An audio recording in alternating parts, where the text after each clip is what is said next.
be the case, yeah. This is why we check this stuff. It's part of the reason why I got the stream pulled up all the time now. Yep. So, let's see if that worked. That's it. That looks to be the case, I can hear us. Yes. We're live. There We're we back. All right. Welcome back, everybody, to Castle Guard Studios. Again, we are doing our Tau. Well, this will be the completion of our Tau Empire faction focus today. We're basically just going to finish talking about what we've been talking about before, which is the data sheets. We'll go over the weapon systems a little bit, and then just kind of talk to you a little bit about what we think about the army and some changes and some stuff we'd like to see. We don't want to focus too much about wish listing or anything like that. But we do want to give people kind of an idea of what they can do to start an army. And then we're just kind of filling content here. So if you guys want to, have any comments or any questions or anything like that you'd like to ask about, we'll do our best to answer. But in the meantime, we'll just kind of sit here and have a conversation like we've been doing. So yeah. Right after this, just as a heads up, we are going to be doing Sisters of Battle as well today. So make sure you guys stay tuned. We'll be putting the faction focus up for that, like, not immediately, but pretty close to immediately after we finish up the Tau faction focus here. So you guys will be able to watch that as well. So yeah, good stuff. But yeah, we're just we're finishing up from last time we did the Tau faction focus. We had to cut it a little short. We cut off a little tail end where we talked about the data sheets and like the weapon systems. But we're finishing that up today and get you the whole video. If you guys did miss that, make sure you go back and have a look at that. It's we've been doing these are a little longer. These faction focuses are a little longer than I guess a lot of the other faction focuses that some of the YouTube channels and whatnot do. And it's primarily just because we want to kind of cover literally top to bottom everything. We want to cover all of the content we possibly can. And I don't know how much new stuff we're adding to it, but for people who do watch our channel and are interested in starting a new army or whatever the case, we kind of want to give them some information or whatever to kind of make sure that they can do an army, or they can do they have some information that they don't have to go to other websites for or other YouTube pages for to find all this stuff. So we're going to try and keep all that here as much as we can. And obviously, we encourage you guys to go out and support the other channels as well. But we do appreciate you guys' support and everything that you guys do for us. So if you guys haven't already, please leave a subscribe or subscribe to the channel. Leave a like on the videos, and then slap the notification bell so that you guys can watch all of our other stuff. We do weekly games generally every Tuesday. We've been kind of poking around with doing them on Saturdays as well a little bit, and then we'll be talking about our schedule a little more in the future here in terms of what games we can get in as the channel grows. So it's been steadily increasing, and that's stuff we like to see. But in the meantime, like I said, we obviously appreciate all the support you guys give us. So we'll keep doing it as long as you guys keep watching it. So if you don't like it, well, sorry, but we're gonna keep doing it anyway. So, but anyway, so let's get right into the Tau Empire stuff here. So, the very first thing I guess we're gonna cover, since we covered troops last time. Yeah, we finished up with the troops. So we're gonna go ahead and start right up with the Recruit Shaper, basically just starting from where we left off. Yep. So we talked a little bit of the Recruit last time. They're real cheap, expendable infantry. The Recruit Shaper is an elite choice, and he's largely there to give you reroll ones for your recruit units, like a lieutenant, and that's on the wound rolls. And they already got a nice, strong strength 4 gun. So against, say, guardsmen, you're wounding on 3s and rerolling 1s. Yeah. That's a nice little boost. Yeah. And you don't have to pay too much for it. I think he's around like 35, 40 points. He's pretty cheap. Yeah, I actually think they're cheaper than that. I think they're like 25, 30 maybe points. Something like that. I can double check, but I'm pretty sure they're really cheap. But yeah, he's real cheap, and that's largely because he's only got 6 up save. He does actually have 5 wounds though. Yeah, but honestly, I kind of knew that most of the Tau characters had it, but the last game we played, I really was stumped when I found out he had 5 wounds. Yeah, so wow, really? 25 points. 25 points. 5 real wounds, cheap. 25 points. He's barely more than that's 5 points of wound. Yeah. I mean, So we were playing the game, and I charged him in, and he had to commit what 3 or 4 attacks to I, killing this guy. well, Now he did it, yeah, I think it was but if he three failed attacks. any of those, like he was gonna, It would have he would have survived because he's so hardy with the 5 wounds. He's a funny character because he's like incredibly cheap. You do get a lot out of him. I mean, granted, he has toughness 3. He doesn't have like a super high amount of. I think it was two or three attacks. 3 attacks. 3 attacks. So I mean, he's all right. Weapon skill For a 3, 25-point strength model, 4. you're getting quite a bit out of him. And he's a character that gives reroll wounds of 1, which is essentially a lieutenant. Granted, it's only for Groot, but it's a lieutenant role, and I mean, you pay a premium for a lieutenant. They're 70 points or whatever Yeah. the case is Yeah. for a Space Marine. So you're getting that reroll wounds of 1, and then they add some leadership stuff, and then if they happen, on the off chance they do happen to kill something in combat with a ritual blade, Yep. now they can't fail leadership, so they become pretty interesting characters. Yeah, if I think any they're models good. are destroyed by this weapon, Yeah, so just that's gotta kill- your melee It ritual could kill a blade. guardsman, it could kill a last wound on a demon prince, it doesn't matter. As long as it takes something down before the end of your fighting phase, your combat phase, Yeah. your crew are automatically passing their leadership, which Yeah, is it's pretty every crew within 6 pretty inches. interesting. I mean, granted, they're not consistently going to kill stuff, but with that said, I mean, in the off chance that they do, it's kind of a neat little rule to have. That honestly, I mean, it may never see action in the game, but if it does, it's kind of cool to have. Yeah. Especially because Groot, they drop like flies, so it's interesting, that's for sure. But yeah, his options are a recruit rifle and a pulse rifle. That's his only options. I think you're always going to give him the pulse rifle because I don't think it costs any more. They take to away give. the carbon? Okay. So yeah, and back in 7th edition, they used to be able to take the pulse rifle, the crew rifle, and they used to be able to you could change that out and take a pulse carbon as well. Nobody really runs carbons on Tau infantry. Not too much. It's not to say that they're bad. It's just that rifles tend to be more useful throughout the course of a game. And the fact that a crew shaper can take a crew pulse rifle is actually pretty cool. I mean, he loses the +1 strength, which is a Right, he does, but you're going to want to be using that ritual blade on the off chance you'll make your crew immune so to now you're not morale. rolling for leadership on your crew. You're going to want to use a ritual. And the fact that he's even got a melee weapon in addition to the pulse rifle is pretty cool. So you can't really find an argument with that. That's kind of neat. Nope.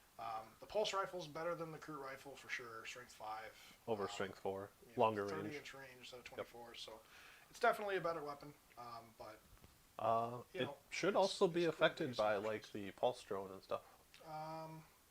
certain things are affected. Certain by it. things will If affect they're that, but not the crew sep-locked, rifle. It will. If it's not sep locked, it will. Yep. But yeah, there's some interesting things there as well. So yeah, overall, I think they're a pretty good character for what you get for 25 points. The fact that they're so cheap, I think, is what makes them so interesting. And if you're running a lot of crew, which I mean, breachers or the infantry Tau players are taking most of the time right now. But until we get a new codex, I mean, crew are something worth maybe looking at. Primarily just because of how bad the army's hurting overall. So, if you got a lot of crew and you want to run them, and the thing is you're never going to find people that you play against. There's a lot of Tau haters out there, but you're going to find a lot of people you play against. You put crew on the table, and they're going to be just as happy to play against you as they were playing against Space Marines. Yeah, People love crew. I had a good time playing the Kroot. I think they got slaughtered by Lich Guard, I but mean, they're so cheap. I was they're- like, They're a goofy That's fine. unit. They're not like incredibly effective, but the fact is they're like a fun unit. They're like playing orcs. Yeah. They're well, they practically are orcs. everybody likes A seeing little them on cheaper, the table. actually. Yeah, and their sculpts aren't. They could be updated, but they've kind of weathered time. Yeah, they've they- lasted. They look like Kroot. look I fine. mean, they got some dynamic poses. Yeah. They're plastic. There's some, there's some cool looking models. I mean, they're not like anything special, but I think it's that lower jaw that the underbite that really sells people.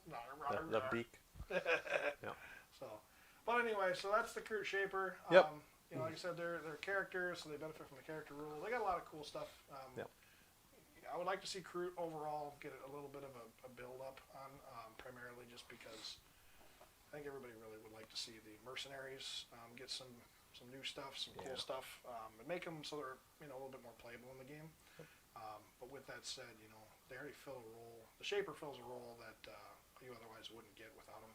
And the fact that it fits in an elite slot is pretty Yep. cool for 25 points. So he's going to be fighting for elite slots, which is probably like the only real bad thing about him. Otherwise, he's cheap. He's got 5 wounds. He's an extra gun. Yeah.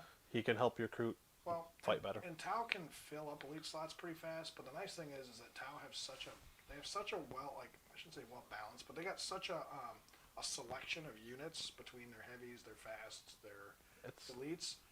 Spread out And the pretty fact that battalions are now 6 elite slots, I mean, you can Yeah. afford generally to put a crew shaper in there, unless you're just burying your list in suits or you're burying your list in fire site marksmen or whatever the case is. So Yeah. there's generally always a slot left open for them. It's just, how many do you take, and are they really going to be effective throughout the game? Yeah, you're probably only ever going to take one, and you're probably only going to be taking one if you're taking crew. Yeah, I think they're a neat unit. Yep. I mean, they're, like I said, nothing special, but they are kind of neat for what they do. Yeah. So anyway, moving on to crew riders. The Krutax Riders. So I guess the main real purpose of them is their Krut gun, which is essentially just a D3 damage autocannon. Yeah. I don't really know what other purpose they really serve, because they're no faster than the Krut are. They've got toughness 5, 4 wounds, 6 up armor save, a mere 2 attacks. Seems pretty low for this thing. Yeah. It's a little Krut riding on top of this big gorilla creature. Gorilla crew, yeah. And it's got a large gun mounted to it. Yeah. So it's really weird. You have this kind of gun platform type deal, but it's only 1 autocannon and its ballistic skill is 4. So Yeah. it's like, So here's my thoughts on the Krudox Riders. Now, these guys aren't super great in combat by any means. I think their unit size is 1 to 6. 1 to 3. 1 to 3. Yeah. Yeah. Okay. Yeah. So I would like to see the unit size increased. What's interesting about these guys is they're 28 points apiece. Now Really? in today's game, 28 points for a toughness 5, strength 6 model with even 2 attacks is pretty interesting. And he moves 7 inches, which is Yeah. kind of interesting as well. Now this thing can advance and I believe move a flat 6, right? Yeah. Yep. Add 6 to its move. So it moves 7 normally, but then if you're moving an additional 6 on top of that, you can really get these guys maneuvered into positions where they're holding ground. They're not incredibly durable. They're 3 wounds, 4 wounds apiece? 4 wounds. So toughness 5 with 4 wounds, and you Yeah. said they're only 25 points. 28 points. 28 points. and- So that's not too bad. For- I compare that to a chaos spawn, but it has a gun. Yeah. So what's interesting is you look at take 2 Primaris Marines, which are 4 wounds, toughness 4. This guy's got 1 better toughness. Granted, they have a 3+ save. So I think really the reason that these guys can be as cheap as they are is because of the fact that they have a 6-up save and not something extraordinary. I think even with a 4-up, that might be overkill with what their current point cost is. With that said, there's not a whole lot of special rules that they can get where Space Marines and other units like that kind of fit that bill for durability have. There's a lot of stratagems out there for those kind of armies where Tau just don't have a whole lot of crew stratagems. But with that said, 28 points, you're getting an autocannon with D3 damage. You're getting Yeah. mobile autocannon at that. Well, actually, it's rapid fire 1. So in 24 inches, it will get 2 shots at strength 7, AP 1, Yeah, D3 damage. yeah. And because of how fast they move too, it makes it kind of interesting. 7 inches Yeah. doesn't seem like a lot, but when you look at the rest of the infantry in the game, they don't move that fast. Well, I suppose you move 7, you rapid fire at This is a big 24. dude, and he's moving. He's hauling across the board 7 inches a Mhm. turn. So it's going to take you a couple turns to really do stuff with him, unless you really need him to get there, and then you can advance the 6 for free, which is cool Yeah. without rolling. So if you really need him to get to a place, he can kind of maneuver Oh, yeah. accordingly, which is kind of nice. Get on those objectives. And 9th edition plays that way, where you want to be able to move stuff if you have the opportunity to do so. Being mobile is huge for them. I would like to see it change so that way they could move and fire their weapon without penalty and still move the 6 flat with the advance.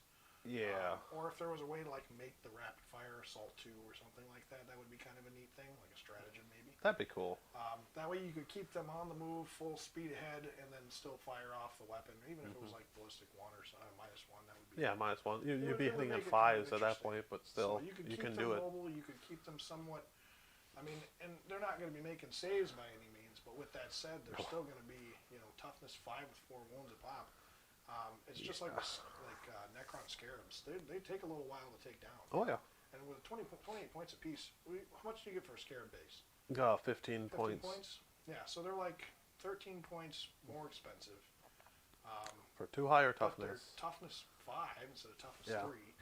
And They've got an actual gun. um, It's not a terrible gun. It can harass vehicles, Yeah. especially with a Crute Shaper, because Yeah. you're rerolling 1s. yeah, well, and they're strength 6 base, which is interesting as well.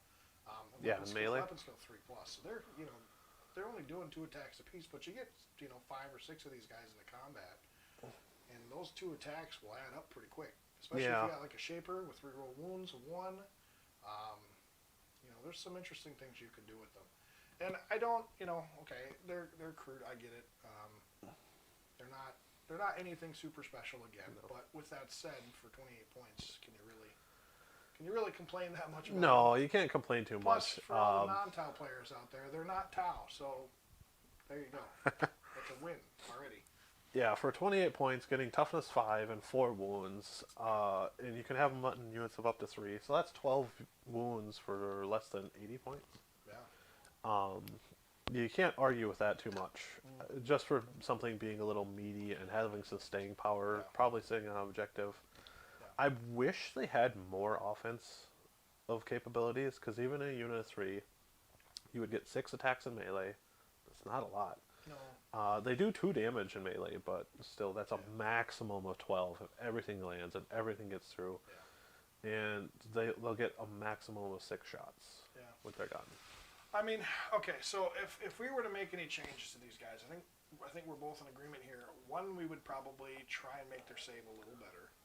The 6-up just feels bad. It's not the worst thing in Yeah. the world with their toughness, but At least bring them on like par with like Chaos Spawn, who has a 5-up armor.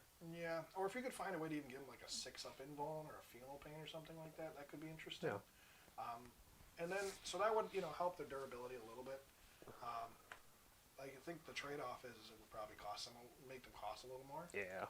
And then alternatively too, give them another attack or 2 in combat apiece, and that could make them really interesting. Yeah, if they had 3 attacks, I'd like them a lot better. Yeah. The 2 just feels even very if awkward. even if there was some characters out there like a Shaper or a Stratagem or, something that gave them +1 to attack or whatever, that could be interesting. And you could find a way to make them work, but they're not bad for what you get point wise. The problem is can you afford to give up the elite slots to fit these guys? Yeah, they're elite. You'd almost think they'd be a fast attack a little. They kind of feel like a fast attack slot. And like, I do kind of. I mean, it's a mounted unit, really. Yeah. Another thing too, I would like to see their unit size increase to They're like 6. Cavalry. Yeah, the cavalry. I would like to see the unit size increase from like 1 to 6 or like 3 to 9 or something like that. Just so you could kind of, even though they're not super durable, you could have a couple. You're not shooting and losing the whole unit in 1 round of attacks by a handful of heavy bolters or something like that. So there's some interesting things they could do to make them a little better. But I think what you're paying for point wise, they're kind of an interesting unit. And with 9th edition, having that 7-inch move, being able to advance the auto 6. The auto 6 is really big. I think that's a unique thing that you could kind of look at maybe utilizing in your lists. I would like to see some people's results after running them. I've seen a couple of battle reports where they have been ran, and I've never seen anybody disappointed in how they've performed. With that said, I've never seen them they've never stolen the show or anything like that. They've never really outperformed or pulled their weight more than the other units. So, yeah, they're interesting. At the end of the day, I think they're just a really cheap, really hardy, beefy unit. We can take a lot of wounds. Yeah. They're not going to really save anything with that 6-up armor, but they're just these wounds that are most likely going to be sitting on a point with that 13-inch essentially movement.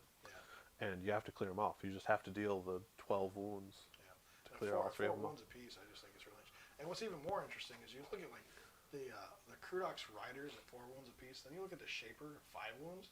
It seems like it's a weird. I mean, this little So you have a tiny Kroot shaper. on top of this big animal, and it has less wounds than just the Kroot Shaper. Yeah. Now I can see the rider like having a wound, and then the ox itself having like 4 wounds. But it just seems kind of silly that the Yep. shaper would have 5 where the ox has 4. I don't know. That's GW trying to balance stuff. Yep. Maybe you're just writing rules for fun. Who knows? So anyway, moving on. We got some XV-25 stealth battle Yeah, the suits. stealth suits.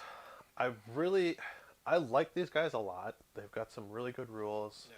Just their point cost is where they run into problems. Yeah. Because Yeah. you give Well, they're like 19 points apiece plus the burst cannons. so you give them And a they get weapon, secondary weapon system. and then or you give them a secondary support system, Right. and that's probably going to be anywhere between like 20 and 30 points per model. Yeah. So your burst cannon alone, I think, is like 8? 4 or 6 points or something like that. I don't know. Oh no, they made them cheaper. That's right. But I think overall you're paying like 25, 26 points per model. But then you also can consider the support system. Now you don't have to take the support system on them, and they're fine without the support system. But with that said, the support system really does turn them into a bit of a force. Like you put a shield generator on them for like 8 points or 6 Yeah, all of points. a sudden they have a 4-up invuln. 4-up invuln with a -1 to hit and a 3-up 2 in cover. They become pretty hard to pull off an objective. Oh yeah. At 2 wounds a pop. So I think they're interesting in their shooting isn't bad. I think the only thing I'd like to see changed about stealth suits is their Well, weapon. I mean, they're infantry that can take a burst cannon. They're the only jetpack fly infantry. Jetpack, battle fly, suits. infantry, battle They suit. have all the good keywords. All the good All keywords. of them. Yep. They're Sept, Tau Empire. Yeah, they can be whatever sept you need them to be. So they fit in the army perfectly, and I think they're relatively decent in points cost. What I would like to see change with them is I'd like to see maybe some more variants in weapon systems that they can take. Yeah, they have very few options: a burst cannon There's or only a 2. fusion blaster. And you're limited to how many fusion blasters you could run. Now, if you could run like a fusion blaster on each model, pay the premium for the fusion blaster, that would make a unit of 5 or 6 of these guys pretty interesting. Because now all of a sudden you got a whole bunch of fusion blasters on the table, like eliminators almost essentially, that are doing some real damage, and they have the ability to pop up in your enemy's lines and really mess with them. Now, crisis suits and stuff like that. I mean, they are bigger battle suits, so they can carry more weapon systems. These guys, like crisis suits, can carry 3 systems, where your stealth suit can only carry 1. Yeah. So I think it's kind of weird that they would limit stealth suits only carrying like 2 different weapon systems, and not give them the full arsenal. Because if they could take like all the different crisis weapons, you could load them up with Right. You could ion have blasters. flamers or Flamers missile would be really launcher. interesting, Yep. So you could make this unit really unique and kind of gear it out to how you want to run your list. And they're already good units. It's just that if they had a little bit more variance, I could see them being run in most lists. Primarily just because of how universal they would be at that point. Hell, I would love them if you could give them a pulse blaster, their plasma blaster, Little plasma rifles. the plasma rifles. That's it. Yep. That would be interesting as well. Yep. They would be low damage, low shot count, but they would be really high AP and Really high AP. decent strength. So, yeah, I think that would be interesting as well. But I would like to see variants in that. Another thing I would like to see more of, I would like to see them unlock the 3 to 6 or whatever you can take in a unit. Yeah, because they can only go to 6. 3 to 6. I'd Yeah. like to see them pushed up to 9 in a unit. Yeah. Primarily because then you'd be able to utilize like stratagems and stuff on them to make them worth, using the stratagems on. Not that you can still find ways to utilize their stratagems as is, but none of the not the relics, but the signature systems, none of the prototype weapons, none of those are really interesting on the stealth suits. Primarily just because they can't take enough to make them worth taking. No. Now, if you unlock 9 stealth suits, all with burst cannons, and then all of a sudden took the burst cannon prototype weapon system, Oh, yeah. GATs or whatever, so on 6s they get extra shots. Now all of a sudden you're talking about having a unit that really can put some damage out, and then you can, in addition, spend the spend the points to give them a support system for AP -1. Yeah. And then they also have the custom sept, which gives another AP -1 to burst weapons too. So now you got a strength 5 AP -2 weapon that's got a ton of shots. yeah. So they can really put out some hurt at that point, and still be somewhat defensible with the -1 to hit, toughness 4, 2 wounds apiece. Hmm. I mean, and the trade-off is they move fast. Their toughness 4, their ballistics only 4, so you lose a little bit on tau ballistic. But with that said, there's still ways to get rerolls and stuff like that. So. Yep, that'd be a good way to get a third fusion blaster in there, because having 3 fusion blasters would feel a lot better than 2, especially when your ballistics got 4. Yeah, well, and you can never consistently rely on a pair of fusion blasters to do enough damage to take out like a vehicle or something. 3 fusion blasters, that's really kind of turning up the heat a little bit at that point. It was all the time, because you could get 2 special weapons when I played Chaos, and I'd put melta-guns on them, and I'd try and reliably kill vehicles with 2 melta-guns, even in close range. I'm like, it just falls that little bit short. I always felt like I needed a 3rd melta-gun. Well, they either make a save or whatever the case is. Yep. Now, I mean, granted, a lot of it comes down to dice rolls too, but I think having that 3rd one in there would add enough redundancy to make it so you have a little flexibility. Yeah. And at that point, you could rely on them to actually do their job properly. So They can. yeah, They I can. think it's interesting. They can deep strike, right? They can. Yeah. Well, not deep strike. They have infiltrate sort of. Yeah. So they work like infiltrators do. So during their setup they can drop anywhere they want, and then they can also take a homing beacon. Any unit can land within a certain range of the homing beacon to pull your units in real close. Yeah. So you can use them in combination with like your battle suits, so they can manta strike real close. Manta strike, Or Manta battle Strike suits. You can do a lot. There's a lot of shenanigans you can do with like ghost kills with them too as well. Yep. So they have a lot of different cool things that they can do. And they actually play pretty well with 9th edition. So I think they're actually one of the better Tau units for 9th edition. Their movement's decent. They have the durability to survive, and they can kind of keep up with a lot of stuff that other units in the army can't. The trade-off is you do pay quite a price for them.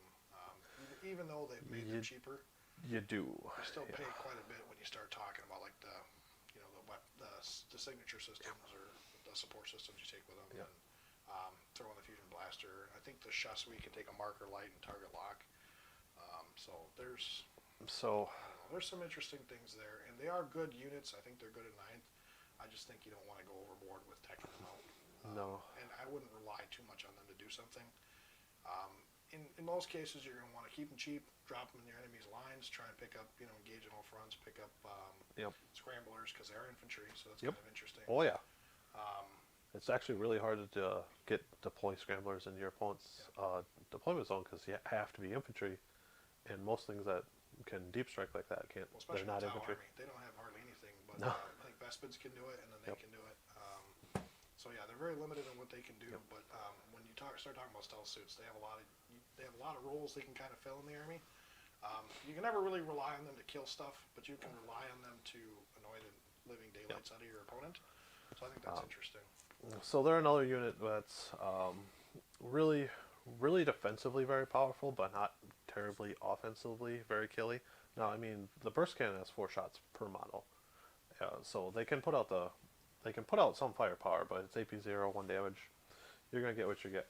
But what really makes them very durable is they are toughness 4. They're 2 wounds, a 3-up armor save, and they also have camouflage field. So you subtract 1 whenever you target them in melee or shooting. Yep.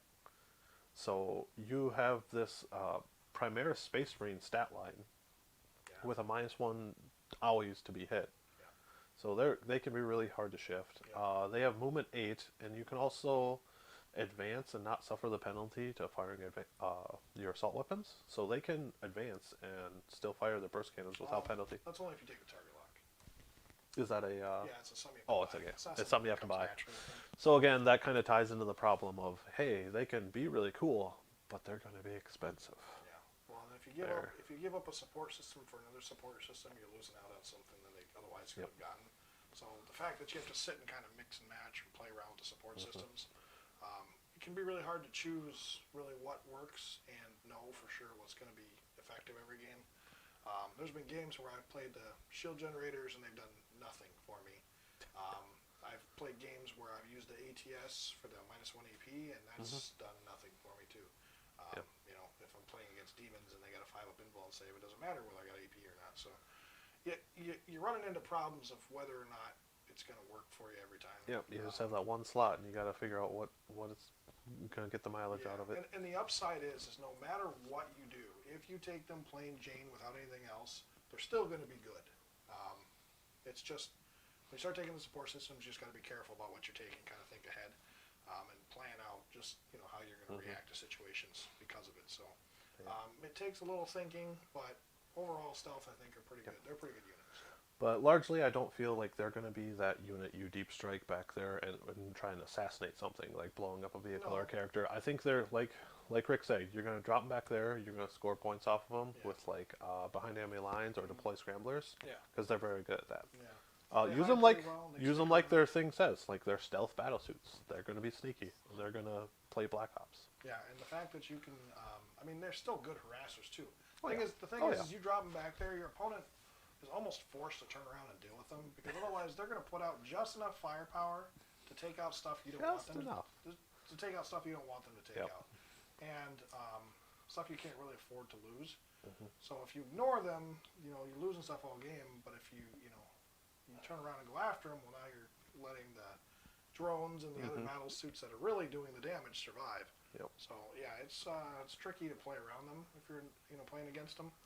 And quite frankly, most of the games that I've used them or I've played against them, they last quite a while for a unit that doesn't seem overly durable. I think they're a fairly durable unit, to be honest. Yeah, definitely. All right. So, moving into the big one. The big one, the Crisis battle suits. Yeah. So these guys are really difficult to talk about because of how absolutely customizable they are. Yes. They can do aside from melee, you can kit them out any way you really want. Yeah, they're the Tau Swiss Army knife. Point-wise even reflects that too. Even the points reflect just how universal they can be. I mean, you do pay a little bit of a premium for them. But with that said, GW's been kind of messing around, up and down points costs on them and certain weapon systems and stuff like that to make them more affordable. Even some areas making some of the weapon systems more expensive, whatever the case is, to try and balance them, because they're a really hard unit to balance when they're just so universal. There's so many scenarios and situations you can take them in, and it's really hard to get the unit right in terms of points because of the fact that there's just so many roles they play throughout the game. And what's weird is that Tau are designed for shooting, and they're good at killing like individual units and stuff. Crisis battle suits are the epitome of that. They pick something, and even though you can kit out each battle suit to do something different, they're best when they're utilized in one particular form, and they do that role so well that they become the premier target on the tabletop when they drop. So, can you give all of them the airburst fragmentation yes, weapon? they can all take 3 airburst frags. That's actually one of the more popular weapons right now, because now they can sit behind cover and fire. The trade-off is it's only an 18-inch range. Assault's D6. But if you can afford to move them up, move them back, kind of kite the enemy, and you're doing it behind obscuring terrain, that makes them really interesting and very obnoxious. So. And even if you do get Alliance Asylum, they are toughness 5 with 3 wounds and 3 up armor. They're no slouch either. And then one of your weapon systems can be a shield generator for a 4-up ping-pong. You can trade so out they can support system. They can be pretty durable. A lot like the stealth battle suits. Unless you really have the right weapon to deal with them, they can be really hard to shift. Especially when they're surrounded by a bunch of drones. And I think the 3 wounds is an interesting spot for them as well, because two damage weapons are very, very common nowadays, and become even more so as time goes on. So that 3 damage plays an interesting role, as where if you get 1 through, you're not killing a suit. You get 2 through, you're killing a suit, but now you're overkilling the suit. Now you're overkilling and wasting. They are in an interesting spot in terms of their points. The fact that you can tech them out with so much gear, customize them however you want them to run in your list. The fact that they have so much support, even the stratagems and everything, it's universal support throughout the whole codex, top to bottom, in making these things work. The problem is before they were just so expensive. And you couldn't run them without drones, because they just You got to protect your investment. They're expensive platforms. I mean, you get 3 weapons on them on each one. 3 weapons and Or or 2 weapons and a subset. support system, or Or however you mix and three match. weapons and or support systems. I think you can technically give them 3 support systems, but then they have no weapons, which is funny. But Well, I mean, they run around punching stuff all game, but I mean, I'll be honest. There's been times where I've run. You know, you could run like. Generally, what people are going to do is they're going to run 2 weapons and a support system. Yeah. And the ATS is the more popular one, just because having that extra AP is a big deal. Yep. Shield generators are kind of an interesting thing on them because it can make them stick around a lot longer and need less drone support. But the problem is that you're giving up a lot of shooting to do it. And Crisis weapons are very potent weapons. They're not slouch weapons at all. There's a couple of them that are kind of, you know, like Flamer. the flamer hasn't gone up. The flamer hasn't gone up in range yet, which is obnoxious. The fact that it's still only 8 inches is kind of yeah. Even the prototype weapon flamer that they have, you have to be within half range to get the +1 strength on. So it's like, why would you ever run that? And then on top of that too, you know, there's like the plasma rifle where the plasma rifle's almost good, Almost. but it's just not enough shots or it's not enough damage. It's one or the other. When you're stuck at a 1 damage weapon, even with the profile it otherwise has, it's an interesting profile. It's just that 1 damage hurts it so bad. Yeah, the AP3 is going to chew through most things. It's just that the 1 damage is like you're going to fight against Space Marines, and It's you like have to land. wounds off. Yeah. You have to land 2 hits Yeah. just to kill 1 Space Marine. So in the past editions, you know, prior to 7th or prior to 8th edition, plasma rifles were actually pretty good because there was almost everything in the game was 1 wound apiece, except for like characters and stuff like that. So they were like super good Marine killers back in the day. But then as soon as things started coming out with multiple wounds, they got less interesting. And as time has gone on, there's less and less stuff that's sitting at 1 wound nowadays, and less units that they were good at killing before. I mean, yeah, you could run out and kill a bunch of guardsmen or Eldari with plasma rifles all day long, and they'll do the job well. But the problem is the amount of points you pay for a crisis suit to kill that many Eldari is just silly. They're good against Death Guard because Death Guard will reduce your damage anyway. Yeah. So there's that too. I think they would be interesting.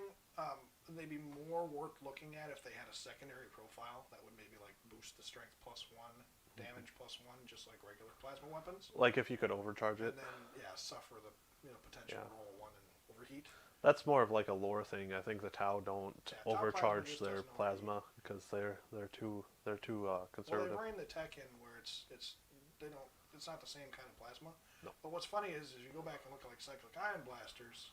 Ions those you can overcharge those. So it's kind of weird. They do overheat.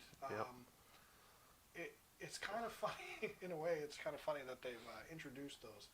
And honestly, that's partly why cyclics have become, or ions in general, have become integrated more into the Army and a more popular weapon system because they have those alternative profiles where you can pick and choose, your units that you're fighting against, make them so they can, do the damage they need to do, or if they're going against something weak, they can just take out whatever's weak without risking it. So, yeah, it's plasma rifles are in a weird spot because I think even though they are very cheap weapons, they don't justify putting them on a crisis suit because crisis suit platforms are just too expensive to do it. Even though they are kind of interesting, and theoretically you could load up 9 suits with 3 plasmas each, and then mulch through was that 18 shots just from 3 suits they would at AP3? They would mulch through little units, but the trade-off is that you're paying hundreds of points for these models. That potentially you can kill a squad, then the next turn they're dead. So that's the problem. And GW keeps like I said earlier, they keep throwing a bone to the crisis suits. They're making them cheaper. They're giving them special rules. They're like, here's the Farsight conclaves and some stratagems and stuff like that because they're trying to make them better. These are really a very iconic unit when it comes to Tau. You're pretty much going to see them if you're playing a Tau player. The problem is that you can't make them too cheap because it runs into the same problem as the Terminators. If you make them too cheap, then they're going to be spammed and they're going to be obnoxious to deal with. So you have to really get in that nice tight window of what's good enough, but not too cheap. I think GW has also kind of looked into expanding the battlesuit range. the addition of the broadsides, the new broadside suits. They did revamp the Crisis suits, which I really liked. So they kept that aesthetic, that cool aesthetic that they've had before. But they've made new commander suits that are bigger, better. The Riptides, the introduction of the Riptide was a big one. They've kind of taken over as a more iconic unit. But like Mark said, the Crisis suit is when, most people pick up Tau and they think of what was cool about Tau when he started. Most people are probably going to say the Crisis. Excuse me. The Crisis suits were like the big unit that a lot of people enjoy the most. So I think it's that battle suit aesthetic that they have. Just the idea of having a little alien inside one of those things running around wrecking stuff. Yeah. It's cool, and it's got so much flavor that I really like to see them perform well. And I think GW, they've always been a good unit in my opinion. Even when in 8th edition, when they didn't have that much support, I still think they were good. I think the problem is that they didn't have enough support around them to make them worth taking. And because of how expensive you were paying for each suit, I think the problem was GW was trying to incorporate the fact that they had the savior protocols, the greater good. They were trying to incorporate a fair points balance with the Crisis suits, that they just overcosted them too much to be able to take them a lot. And they kind of still fit that bill in 9th edition. I think the only thing you could really do to solve that is by splitting them into smaller units, the three per squad or whatever. But then the problem is you lose a lot of support stuff you otherwise could have got, a lot of those good stratagems, and Tau have a lot of good battle suit stratagems. So losing out on those is kind of a problem for them. But I mean, you can keep them fairly cheap, points-wise, run three-man squads with a little bit of drone support, and then they're not such a huge target that everybody turns and fires at them, especially when you got stuff like Riptide sitting on the board and stuff like that. They become good harasser units in small squads, but they're enough of a threat you can't just leave them alone all game either. So, and like we've been talking about this whole time, the fact that they're just so universal, they really fill whatever hole in the army that that the rest of the army can't do. If there's any spot that you want to fill, because you can give them the fusion blasters. They and can hunt vehicles with them. They can be great anti-tank. They can be great anti-infantry. They can be great objective holders. They have the deep strikes. They have the toughness 5. They're an interesting unit in terms of what their durability matches their strength. That's one thing we should cover too. Their only real problem is their melee prowess is just awful. They have 2 attacks. They have no melee weapon. Just like any Tau weapon unit, skill 5. Weapon skill 5. That's really where they hurt the most. Their attacks are a problem, but it's not enough of a problem when their offense, ranged-wise, makes up for it. Yeah. I think just what it comes down to is the fact that they literally cannot hold their own in melee against even like a 5-man marine unit. So in 8th it wasn't a problem because they had fly, so they just move back and shoot. Now you can't do that in 9th. So you have to really rely on not only your shooting but also your for the greater good Overwatch. To try and deal enough damage. Yeah, you can't afford to have these guys in combat because even if they're far side enclaves, even if you've kitted them out with the support systems, giving the AP-1 in combat, they just don't have enough, especially at the weapon skill 5. Even if they're in a veteran cadre, the veteran whatever, where they're all ballistic 3, weapon skill 4, it's still just not quite enough to be able to afford to be tied up in combat for a turn. And they do so much damage that if they're stuck in a combat, even if they survive, if they're stuck in combat, that's so much of your shooting just out the window. Yeah. The Tau army really is designed to play with like a few really big units and then support them with a lot of small stuff. So a lot of times you only be running like 6 major damage dealing type of units on your tabletop, and then supporting them with everything else. Yeah. So when those assets start going down the drain, you lose a lot of what you had on the board every time something goes down. So. A lot of firepower. But that's what I was going to bring up is every 3 models you can have one upgraded to the Iridium battlesuit, which gives them a 2-up armor. Yeah. So now you have almost like the Death Watch, where you have this mixed unit armor save, so you can use that to your advantage, having a couple of them that have the 4-up invulnerable, and then you have others who have the iridium armor. Yeah. So you can take the low AP shots on the iridium armor, and then the high HP shots on the 4-up invulns. Yeah, you can mix and match the defense as well, which I think is really interesting. And some of the prototype systems that allow you to make them even more durable as well, like the AP minus 1 and 2 equals 0. Yeah. That can be real interesting on, like a big crisis suit squad with one guy in there that's got like a 2-up base with a 4-up invuln, 3 wounds, and AP minus 2 equals 0. So that guy's going to stick around for quite a while. And then if he's Farsight Enclaves, you get 5 Feel No Pain on the unit too. And at that point, they become almost as durable as some of the more durable units in the game. The trade-off is the fact that they pay so many points, so many CP for all that little stuff that they get otherwise, where other units just kind of either have it naturally or they're only paying like a CP or 2 for it. So that's why they're so difficult to talk about, is because they can be so universal, and you can kit them out for whatever you need. You set them an objective, you need them to kill a tank, you need them to kill infantry, whatever you need, you can make them do that. But the trade-off is you're going to very quickly build up a lot of points. Like what's the cheapest you can even make them? Like say you take one burst cannon. I think they can be like 30-ish points if you do that. But then all they have is a burst cannon. I think they're actually. All they have. I think they're like 30 points flat a piece or something. They were like 20 some points a piece a little while ago in 8th edition.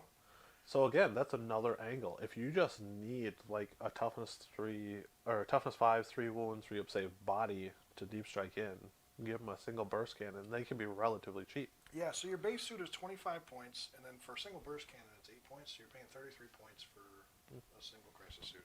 That's not terrible, but again, you're gonna run. You have a single burst cannon at that point, and no melee power. They're not the output. The thing is there a platform that's designed to be loaded up with multiple weapons? They're designed and to be then loaded protected.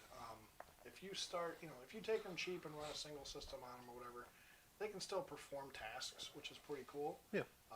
And they do the tasks fairly well. The problem is they at that point you can't rely on them to do any killing. They lose a lot of their vast killing power that they have, the potential, when you start dropping off stuff like that. But with that said, I mean, you don't necessarily always need them to do that either. So, especially with 9th edition, I think you can, in a lot of ways, you can almost afford to give up some of those weapon systems. I'm not telling you to go out there and run a single burst cannon or run them completely naked for 25 points. I'm just saying, like, you can if you want. But with that said, it's a 25-point platform that actually, for 25 points, is a pretty darn good platform. Yeah, for 25 points, that stat line's pretty good. You're but still you have getting no a pretty weapons. good stat line out of it, yeah. But you have no weapons. That's where it gets expensive. Right. Yeah, and I mean, even I think Flamers are probably the cheapest ones. I could be wrong. There might be one that's cheaper, but even then, yeah. I mean, I don't know. Like I said, you lose a lot of when you get tied up in combat. That's really the biggest problem you run into with crisis suits. It sucks to lose a suit here and there, 3 suits, 4 suits, whatever. But when they get tied up in combat, you literally just have an expensive point block just sitting there doing nothing the rest of the game. And with the changes to Fly in 9th edition, that really, really kind of screwed them hard. And, the changes to Monka helped that. But it's not always there for you either. I mean, you might not have Monka. Yeah, you have to be next to your warlord. Yep. Yeah. So, there's things you can do to get around with it. It's just difficult. And the Army doesn't have enough support elsewhere to make up for the fact that you have these little guys running around the tabletop. And frankly, you could take a stealth suit with probably almost as much durability that comes with a burst cannon to do the same task. Yeah. They lose a wound, they lose a toughness, but overall they kind of do the same job. And then they come with a weapon system. So I think, I think crisis suits are good. The problem is that there's not enough else around them to make them better. Yeah. Even if you can, justify their point costs. So I think they're a good unit though. And Farsight Enclaves, the Psychic Awakening really did some great things for them. Really opened up some doors to make them pretty impressive. But with that said, the Army's lacking in other areas where I don't think the crisis suits can make up enough for, just because of how costly the suits are. So, Yeah. but that's my take on crisis suits. All right. Oh, another thing I want to mention too. We've been talking about this too. I think we mentioned in the troop section, but bonding knives is another thing that's real interesting on these kind of units. Yep. The fact that battle suits get bonding knives. Yeah, stealth suits and crisis battle suits have bonding knives. Bodyguards get it. I don't know if ghost keels do. I think the monsters don't get it. No. Yeah, I don't think the monsters get it, but like a lot of the little battle suits, they get it, and it's kind of interesting because you start losing some models and you would take a leadership test, they don't care. They just brush it off. I mean, you got Space Marine leadership 7. Otherwise, your sergeant has 8. Yeah. So you can definitely fail these, but it's a lot harder when you got. It's a lot 6 harder. And 1 auto passing. And a 1 and a 6. You need like so 130 4 rolls. Most cases minimum before you start even considering to fail. So. And yeah, you have like 9 suits. Let's say you lose 5 of them, you would fail on like a 4. Yeah. It becomes it narrows the margin by 4 so or 5. much that failing leadership generally becomes a non-issue. So bonding knives actually are really interesting for the Army.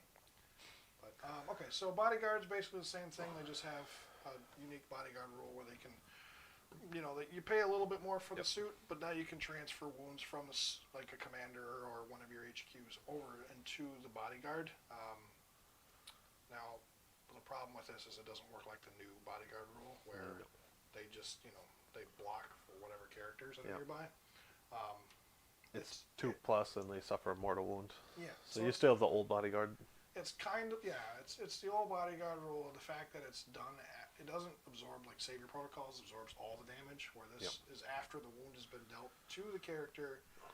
That 1 damage passes off to the suit and deals a mortal wound to your bodyguard, which, I mean, okay, if you need your character to survive, it's great, but it's, I don't know. You can't really afford to lose bodyguards either because they are expensive. No, they're more expensive than Crisis, aren't they? Yeah. They're like a 5-point premium for 5-point premium, and it gives you Sworn Protectors special rule, which and that's all you get out of it. That's all you get, really. Yeah. So moving on to Firesight Marksman. Firesight Marksman. So you're basically going to be taking these guys for one of 2 reasons. Either one, you desperately need Marker Lights in your list. They're a Ballistic 3 Marker Light. Yeah, they're Ballistic awesome. Thrill 3. Don't they reroll 1s? No, they give reroll 1s or they add +1 to hits for stealth drones. Yeah, so that's the other reason you might take them, is if you're running stealth drones. So not stealth drones, the sniper drones. There we go. Yeah. So the sniper drones, we'll get into those, but I really like them. But without a Firesight Marksman, they really can't perform. So he's kind of the drone. Well, he has a drone controller, doesn't he? Yeah. No. Well, the drone uplink is. He has the uplink special, which gives +1 to hit rolls, which is like a drone controller. But what's actually interesting is it actually stacks with the drone controller. Yes. So now your guys are hitting on Ballistic 3 essentially at that point. Yeah. They'll be hitting on 3s. Snipers at Ballistic 3 is not a bad thing. Yep. They're not like the best snipers in the world, but we'll talk about snipers later. So, but yes, he's dirt cheap. If I recall, he's something like 20 points. 20, 25? They were like 20 at one point, I think. I don't remember if they've changed a whole lot. So he's got a Marker Light and a Pulse Pistol. 30 points now. Pistols, 30 points? 30 points now. Okay, that's a little higher than I thought. It's still not, I mean, honestly, what you get out of it's a Ballistic 3 Marker Light. The only way you're getting another Marker Light that's even remotely close to that in terms of making them consistent is the character? Cadre Fireblade. Yeah. And you don't have a lot of HQ slots to begin with. You can take 3 Firesight Marksmen in your list, and they fit the elite slots, which you have 6 of, so you can make them work. Yep. And then in addition to that, they have the character rule, which I think is really cool. So they're not being targeted by units as long as they're within range or something to protect them. Lookout, sir. They have a 4-up save, and if they're cover, they get a +1 to their save in addition to the cover. So now they're actually well, they get a 2-up in cover. 4, 3. Yeah, there'll be a 2-up in cover, provided you get because it does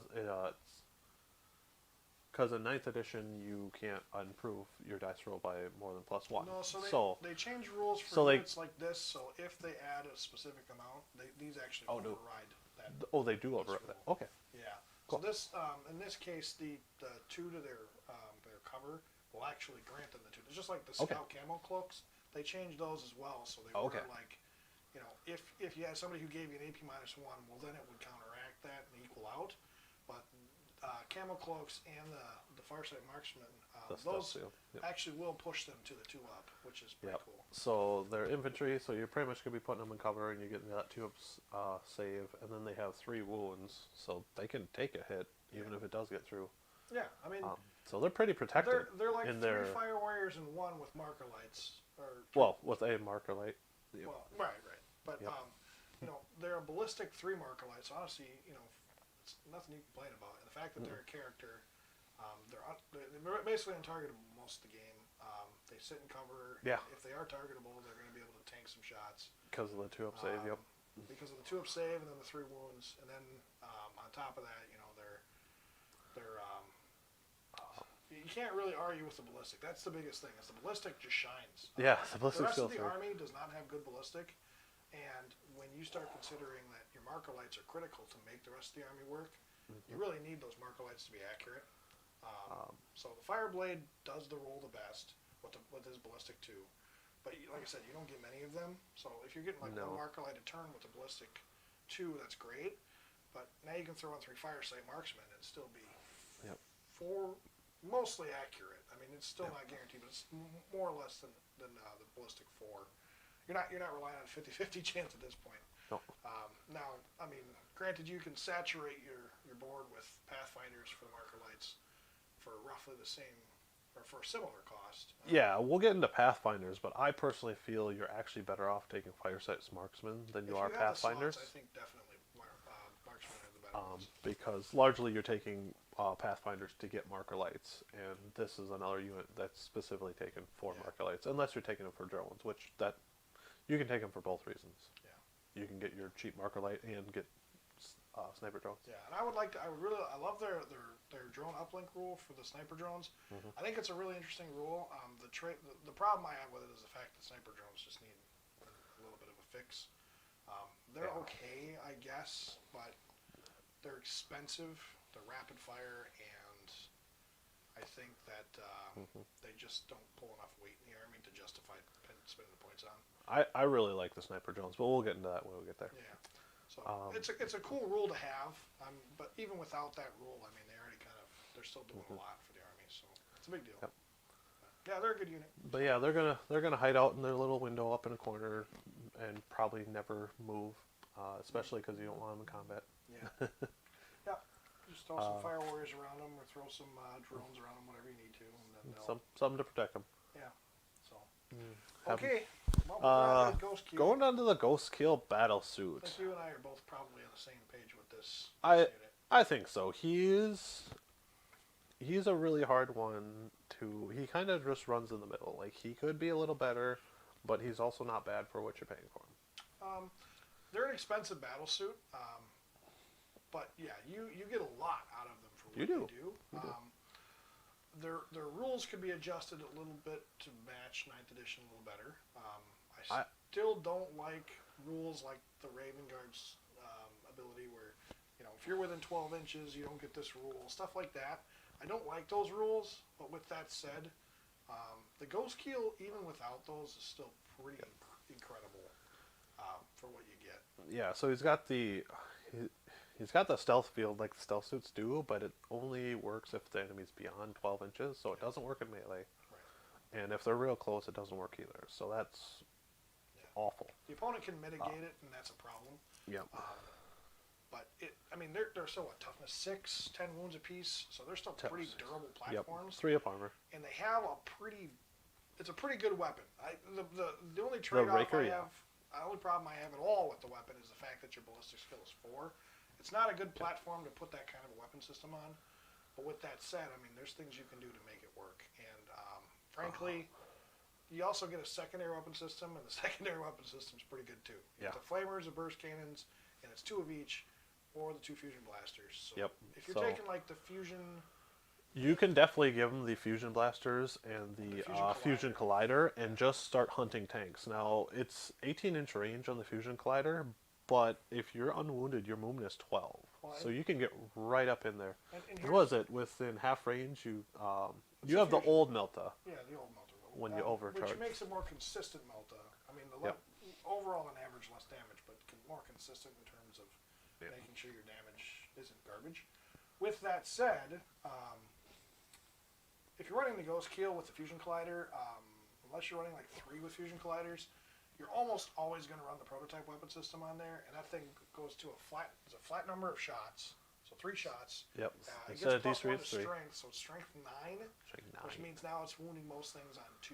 You're wounded 2s and knights 3s. on 3s, Almost everything in the game is getting wounded on 3s, and if not better. Yep. AP minus 4 with D6 damage rerolling.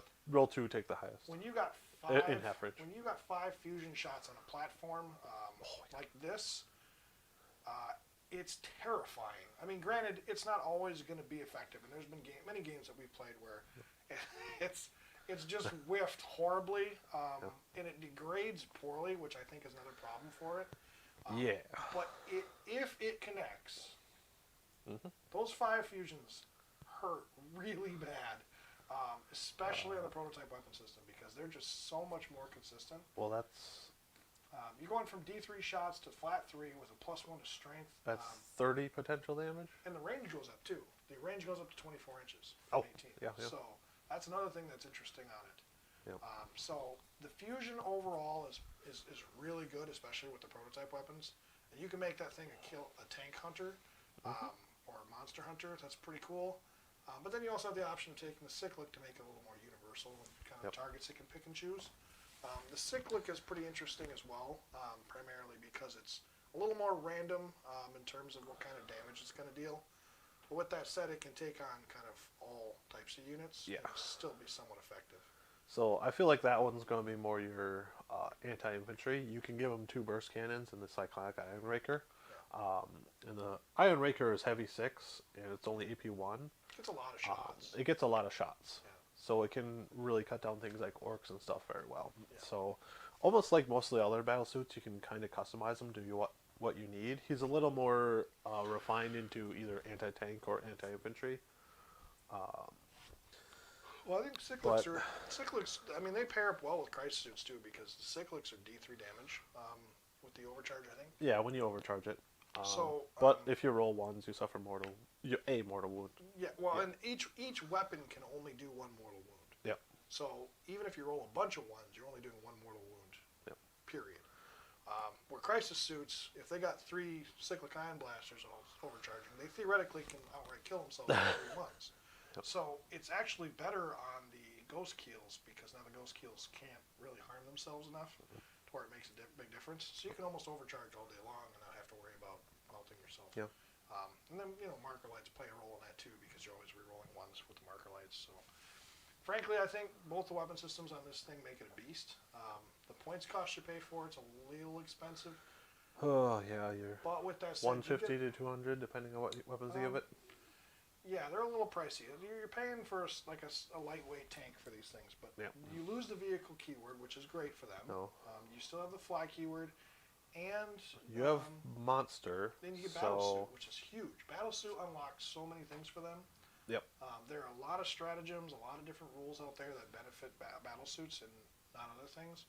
So I think Ghost Keels are a real winner in this codex in terms of how they've been kitted out. They didn't play well with early 8th edition, later 8th edition, especially with Psychic Awakening, and some of the changes they've made opened them up a little bit more to play, and they became pretty good. In 9th edition, I still think they're pretty good. I just think you have to be careful with how you use them.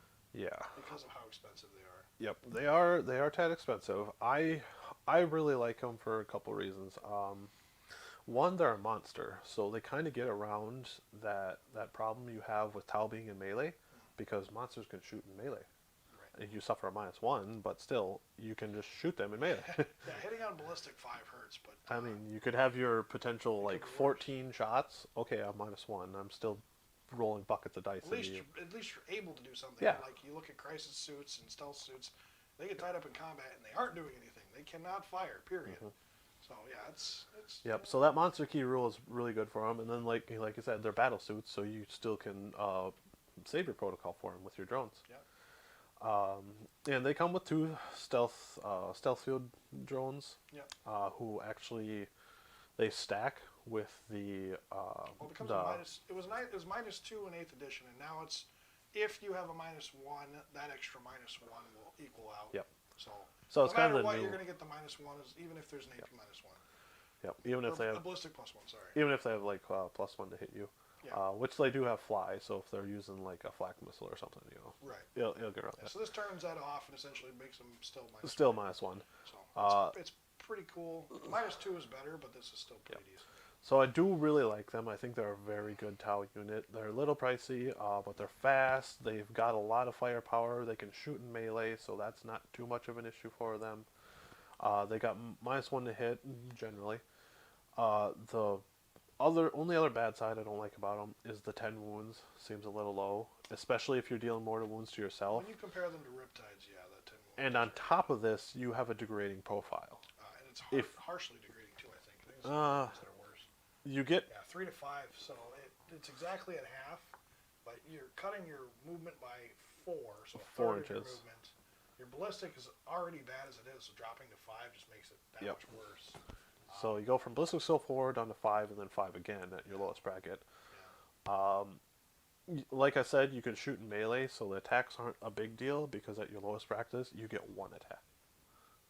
At strength 6, AP0, Well, 1 you're damage. never really relying on these guys. to You're do never damage really, anyway. you're not really punching anything with I them. mean, they're just extra attacks that add, so maybe they'll But- do something, but probably not. But either I would like to see one of two things with them: either go up to like 12 wounds, so they're a little more durable. It might help with that damage table a little better, or get rid of the damage table. I think I'm in the same boat. I would like to see the damage table be completely removed from their profile. The bracketing, I think, is just silly for them. Especially when you take a look at like dreadnoughts and stuff that have 8, 9 wounds apiece. Yeah, they have 8 wounds and they don't degrade. You know, they have a couple less wounds, but they have the -1 damage. They're far more durable than your average ghost kill. Yeah, and- toughness 7. Yeah. Well, a lot of get invuln saves that you got to pay a Yeah. price for on a ghost kill. Ghost kill, yeah. And that actually does eat up one of your systems. So Yeah, it's, they can take up to 2 systems. I don't systems, yeah. believe we covered that. yeah, so I think that's actually one of the other boons to them that we haven't talked about yet. The fact that they can take 2 support systems in addition to their normal profile. Yeah, so they get their think it's a 3 big- weapons, and then they have 2 systems on top of that.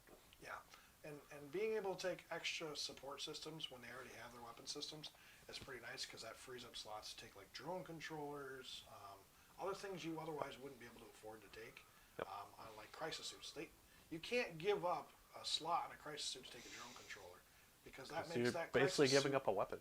well, it makes the crisis suit far less effective than it would be without it. Commanders are the same way. That you can't afford to give up that ballistic skill too ever. So when you start throwing drone controllers on them and stuff, you're cutting down their efficiency by a ton. Where like ghost kills, riptides, even stealth suits to an extent, you can afford to take the drone controller on because they just don't need anything else. I mean, granted they benefit more, but once you take the shield generator on them, or you take the ATS on them for that -1 AP, at that point you don't need anything else. It's you get an extra slot that you can do something with. Great. If you take the fusion weapons, you don't need the ATS. That's useless for you. It does nothing for you. You're already AP -4. What do you need? What do you need the extra AP for? Right. So at that point, you got that extra slot. You get the drone controller, the target lock, velocity tracker, multi-tracker, whatever. Something like that. So you have that extra, support system you can afford to utilize that most suits otherwise wouldn't be able to afford to do. So I think that's really interesting for them. We'll get to Riptides too. I think they kind of fit that same bill too, having the extra support system. Yeah, and we're talking about a lot of different battle suits here. We got stealth battle suits, the crisis battle suits, the ghost scale battle suits. I think they're all really kind of competing for the same slot. Now, they're all elites, so you can fit them all, and they're pretty good. Yeah. Crisis, Riptides, and Ghost Kills being the big ones. Stealth, you're going to take in certain kinds of lists. And you do have 6 slots to work with, so you can fit them in where you need to. I think also the fact that they're bigger squad size unit, like you can take up to 6 of them. Yep. You don't really need to take like a couple of piddly 3-man squads. You can take one big 6-man squad and still make it work. Whereas like the Ghost Kill, it's 1 model, Riptide, 1 model, crisis suits. Yeah, you could probably take a few units of them, but they're expensive. So you fill up slots real fast in elites, especially with Tau. Yep. So I agree there. All right, so what are we moving on to? Oh, Riptide? the Riptide. The other big bad. The elephant in the room. Yeah, he's quite the interesting unit. 6th edition was the release of the Riptide, and people have garnered such hate for Tau over this model. They are a gorgeous sculpt. They are one of the coolest looking battle suits, Yep. far and away. With that said, they are such a controversial unit, They are. especially when 7th edition rolled around and they released the Triptide, the triple Riptide formation, which allowed Yep. you to just bombard opponents with an absurd amount of firepower. 8th edition came out with Riptide, and people were all like, okay, cool, well, Riptides aren't worth paying for anymore, because now they're expensive, they don't do nearly what they used to. Well, then the Tau Codex came along, Yep. and they're like, oh, well, we're making Triptides good again. Triptide's good again. They literally became the staple of 8th edition for Tau lists. Yep. Back to why people hate Tau again. So, And I think that largely falls down to how hard they are to kill. They are toughness 7 with 14 wounds, a 2-up armor save. yeah. They have a 5-up invuln, right? That So 5-up with a shield generator. that with they a come shield with. generator. They can push it to a 3-up with the Nova Charge. Yeah, they can push it to a 3-up invuln with the Nova Charge, and they're still a battle suit, so you can have drones take wounds for them. Yeah. A toughness so 7, hard to 14 deal with. model with a 2+, 5+, or 2+, 3+ invuln They're so hard to get rid of. with support, drone support. Yeah, they are nasty durable. Yep. I think it's funny because a lot of games I played with them, people hate Riptides primarily just because they can't kill them. But I've also run into a lot of issues too when I've played them where like Or they can't I kill thought they were durable, anything. and then somebody Oh. shot them with something and just took them down, and that 3-up invuln did nothing for them. Yeah. That comes down to luck, but overall the Riptide is such a strong, powerful unit. Even though it is incredibly good, and partly why it's become the staple of the Tau Army in terms of how people are running their lists, they are the #1 target on the battlefield. Once the drones go Yeah. down, if you do not kill a Riptide, your game is over. 8th edition played that way, 9th edition. Riptides have become harder to use, but I still think that's kind of the main way to run Tau in 9th edition, and definitely the most popular way to run them. Yep. I think a lot of people are getting tired of Riptides, so you're seeing less and less of them. Yeah. But with that said, they're still good enough to where you're going to see them in most lists. I feel they're very much like the Doomsday arc for Necrons in 8th. You just saw 3 of them in every game Yeah, because they were just that good and they're just that reliable. yeah. Well, we've gone to tournaments and stuff from prior editions, 8th edition, 7th edition, and I've exclusively had to tone my list down because if I show up with to a local tournament with 3 Riptides, the TO basically says, nope, you're not playing today, because they don't want to see any kind of that stuff in the game. I know. And I mean, yeah, it comes down to your gaming group and all that, but it's one of those things where it just kind of felt bad to play them. It's not that they're not enjoyable to play, but Tau are just such a they're a one-phase army as it is, and now you're throwing in a spam of one best model in the army. Because I mean, even the Riptide's not good in combat. He's at best he's got 4 attacks, strength 6, weapon skill 5. And really, you never kept them in combat in prior editions. They just fly away and shoot. Yeah, because they had fly, so you just move away and shoot. Good luck, Now they're still a monster, so just like the ghost skill, they can just sit there and shoot you with their weapons. Yeah, giving up the fly was a kind of a pain. The change to fly was a real pain for them. Yep. Dropping them to ballistic 5 made them incredibly inaccurate. But even with that said, with all the rerolls and stuff you can get, if they do get tied up, they can still pack a hell of a punch. Right. Even tied up in combat. The problem is now they're no longer mobile. So the Motka thing again, that changes things a little bit. But with that said, they're still the units. The Army's probably #1 scariest unit to deal with. Primarily just because you can't kill them, and the fact that you can't kill them, and they're firing all game long, they hit so damn hard that you just can't keep up. Even if the Tau player, which on average Tau players are losing a lot, it still feels bad to play them. So, But one of the other reasons they're so problematic is because, like with the ghost skill or other stealth suits, yeah, sure they're durable and hard to get rid of, but their firepower is a little questionable. But with the Riptide, the heavy burst cannon or the ion accelerator are just nasty, nasty The ion weapons. accelerator itself is pretty trash, but when you upgrade that thing to, well, I shouldn't say trash, but you would never take it over the burst cannon. But then when you talk about the prototype weapon system, would really change things for the Yep. top players. That thing becoming an automatic flat 6 shots with 3d3 damage made that thing hit so hard that it put it on par in some ways even better than the burst cannons. So Yep. you can take either one of them, and they're pretty strong firepower. Yeah, They I, dish out a lot of damage. I agree. You can give them the prototype, but otherwise you're generally going to see that heavy burst cannon. And at 36 range, heavy 12, strength 6, AP 1, flat damage 2. Yeah, and then 18 with the Nova charge. Like, are you kidding me? That's 24 potential damage from one gun. Yeah. When you talk about 18 shots God. on average from the Nova, because everybody who's playing Riptide is Nova charging. And they're probably going to branch Nova charge for the 3-up invuln and then get that 18 shot burst cannon. Yup. 18 shots at 2 damage a pop, strength 6, AP minus, generally 2 because of the fact that they take the ATS on it. Yep. It's a very scary weapon. Strength 6 isn't like an incredibly strong profile. With that said, it kills all elite infantry, Oh, yeah. a lot of lightweight tanks, and all regular infantry. It just wipes them off the board.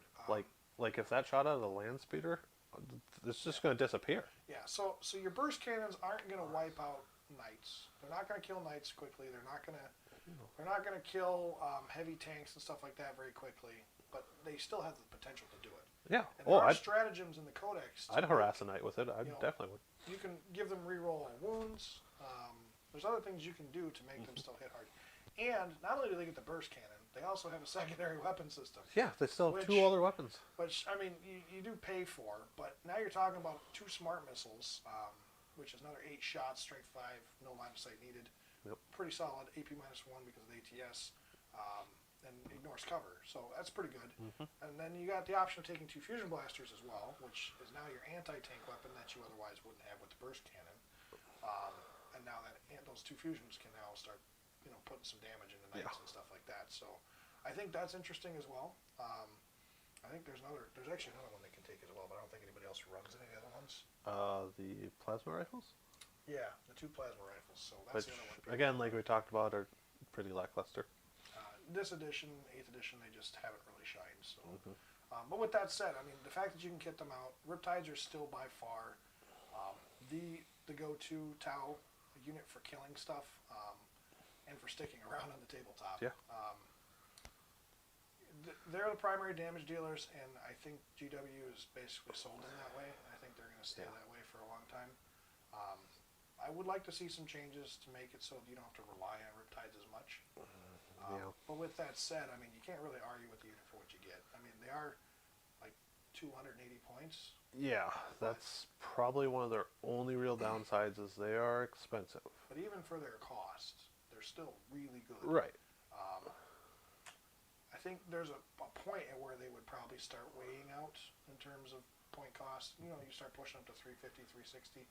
At that point, I think, they're probably a little too expensive to take. I mean, when you compare them to like a single Doomsday Arc, which is 190 points, and they're arguably more durable than a Doomsday Arc. Oh, yeah, far and away. The fact they don't have the vehicle keyword, Haywire does nothing to them at all. They don't care about Haywire. Don't care about Haywire. It's a joke to them. Joke.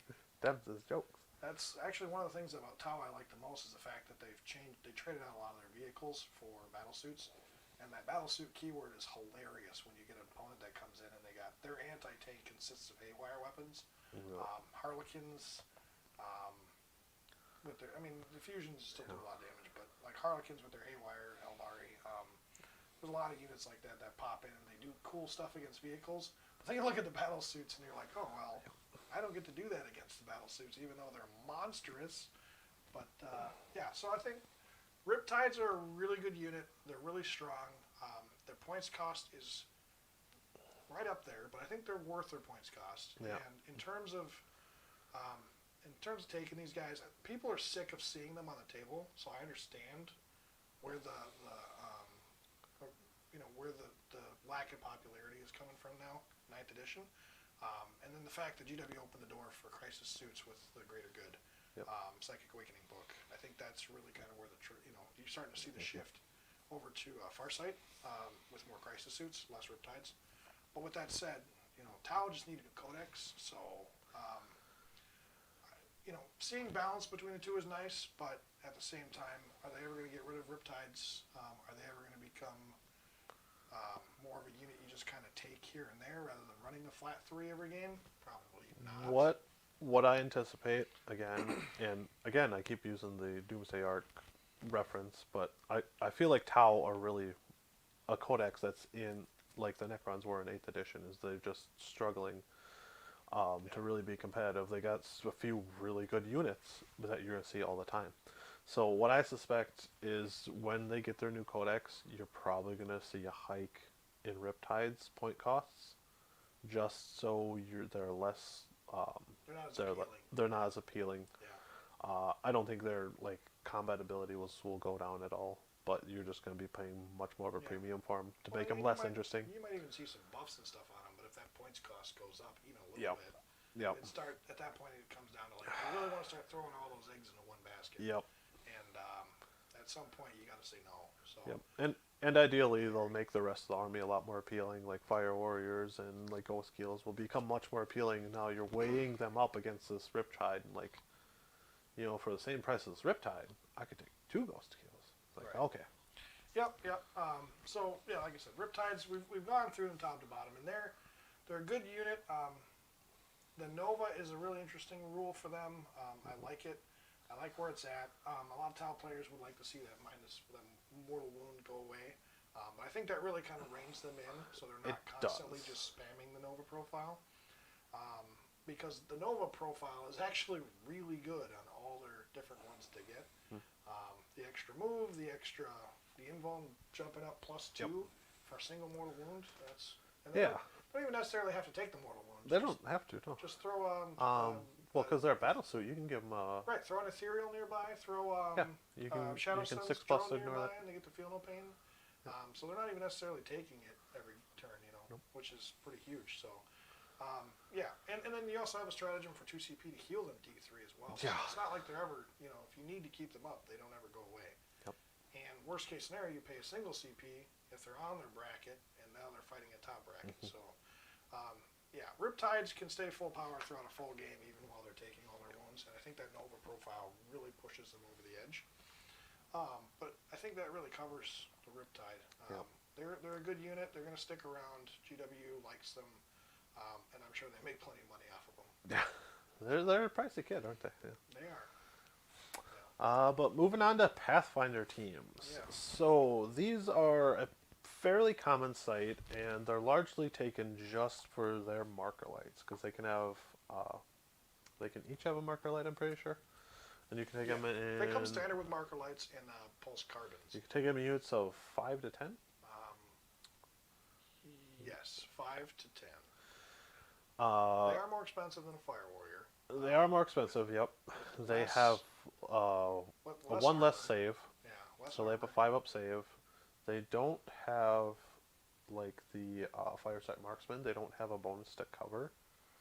No, they don't which have is unfortunate. Scout rules specific. They do get, like, a little move, I think. They get the Vanguard or whatever. They get the Vanguard, so they get a pregame move. So it's kind of neat, but it's kind of neat. Just for repositioning purposes, it doesn't really help them in terms of saving them or whatever. They do have movement 7, which is interesting for them. A little faster. The fact that they come integrated with a marker light, which you have to pay a premium for on the Fire Warriors. Yep. And the fact that they can all have marker lights is pretty big. But then you can also trade them out too with different weapon systems. So I think they can be very customizable as opposed to Fire Warriors, which are not. Yeah, you can give them a few weapons, like the the pulse cannon, the iron rifle, and the rail rifle is actually one that I see plenty of people using. Because 30 inches, rapid fire 1, strength 6, AP 4, D3 damage. And if you roll a 6, it does a mortal wound in addition. Yeah, that's a mini railgun. It's a mini railgun. And oddly enough, it's not heavy. It's rapid fire 1. Right. So in 15 inches, you get 2 shots of this. Well, and what's interesting is you run these guys in the Viorla set, they become assault. So now all of a sudden you get to move and fire these things on the move. Yep. And then you can spend CP to fire twice because they're an infantry unit. And you spend 2 CP to fire a second time. So you got 3 of them rail rifles in a single unit, and they're running around at half range. You know, Up to 3 can take rail rifles. Yep. firing like 2 shots or whatever a piece, and Yeah. they're moving and firing these weapons that actually can do some damage. So they're kind of interesting, but they're a little expensive for what you get out of them. So yeah, that's what I've seen people do sometimes is they'll take their 5 of them, and then I'm pretty sure you can make 3 of them in an iron rifle. Yeah, up to 3 in a unit can have it. Yep. Yeah. So you take them in 5, make 3 of them iron rifles, Right. and then kind of use them as like this sniper team with their Yeah. rail rifles. Yeah. So that's an interesting way to do Can't it. target characters, but they can run around and poke like elite Oh yeah. infantry and Well, I stuff mean, like that. AP4 D3 damage. Yeah. They can surprise you. Yeah, they're a little nasty. But generally, I see them being used for just marker lights, and like we were talking about earlier, I feel like the fire sight marksmen do that job better, Yeah. despite the fact you get the 5 marker lights with these guys, whereas you only get the 1 with the fire sight marksman. It's ballistic skill 3 on the fire sight marksman. He's a lot better protected with that 2-up armor, whereas these guys only have 5-up save.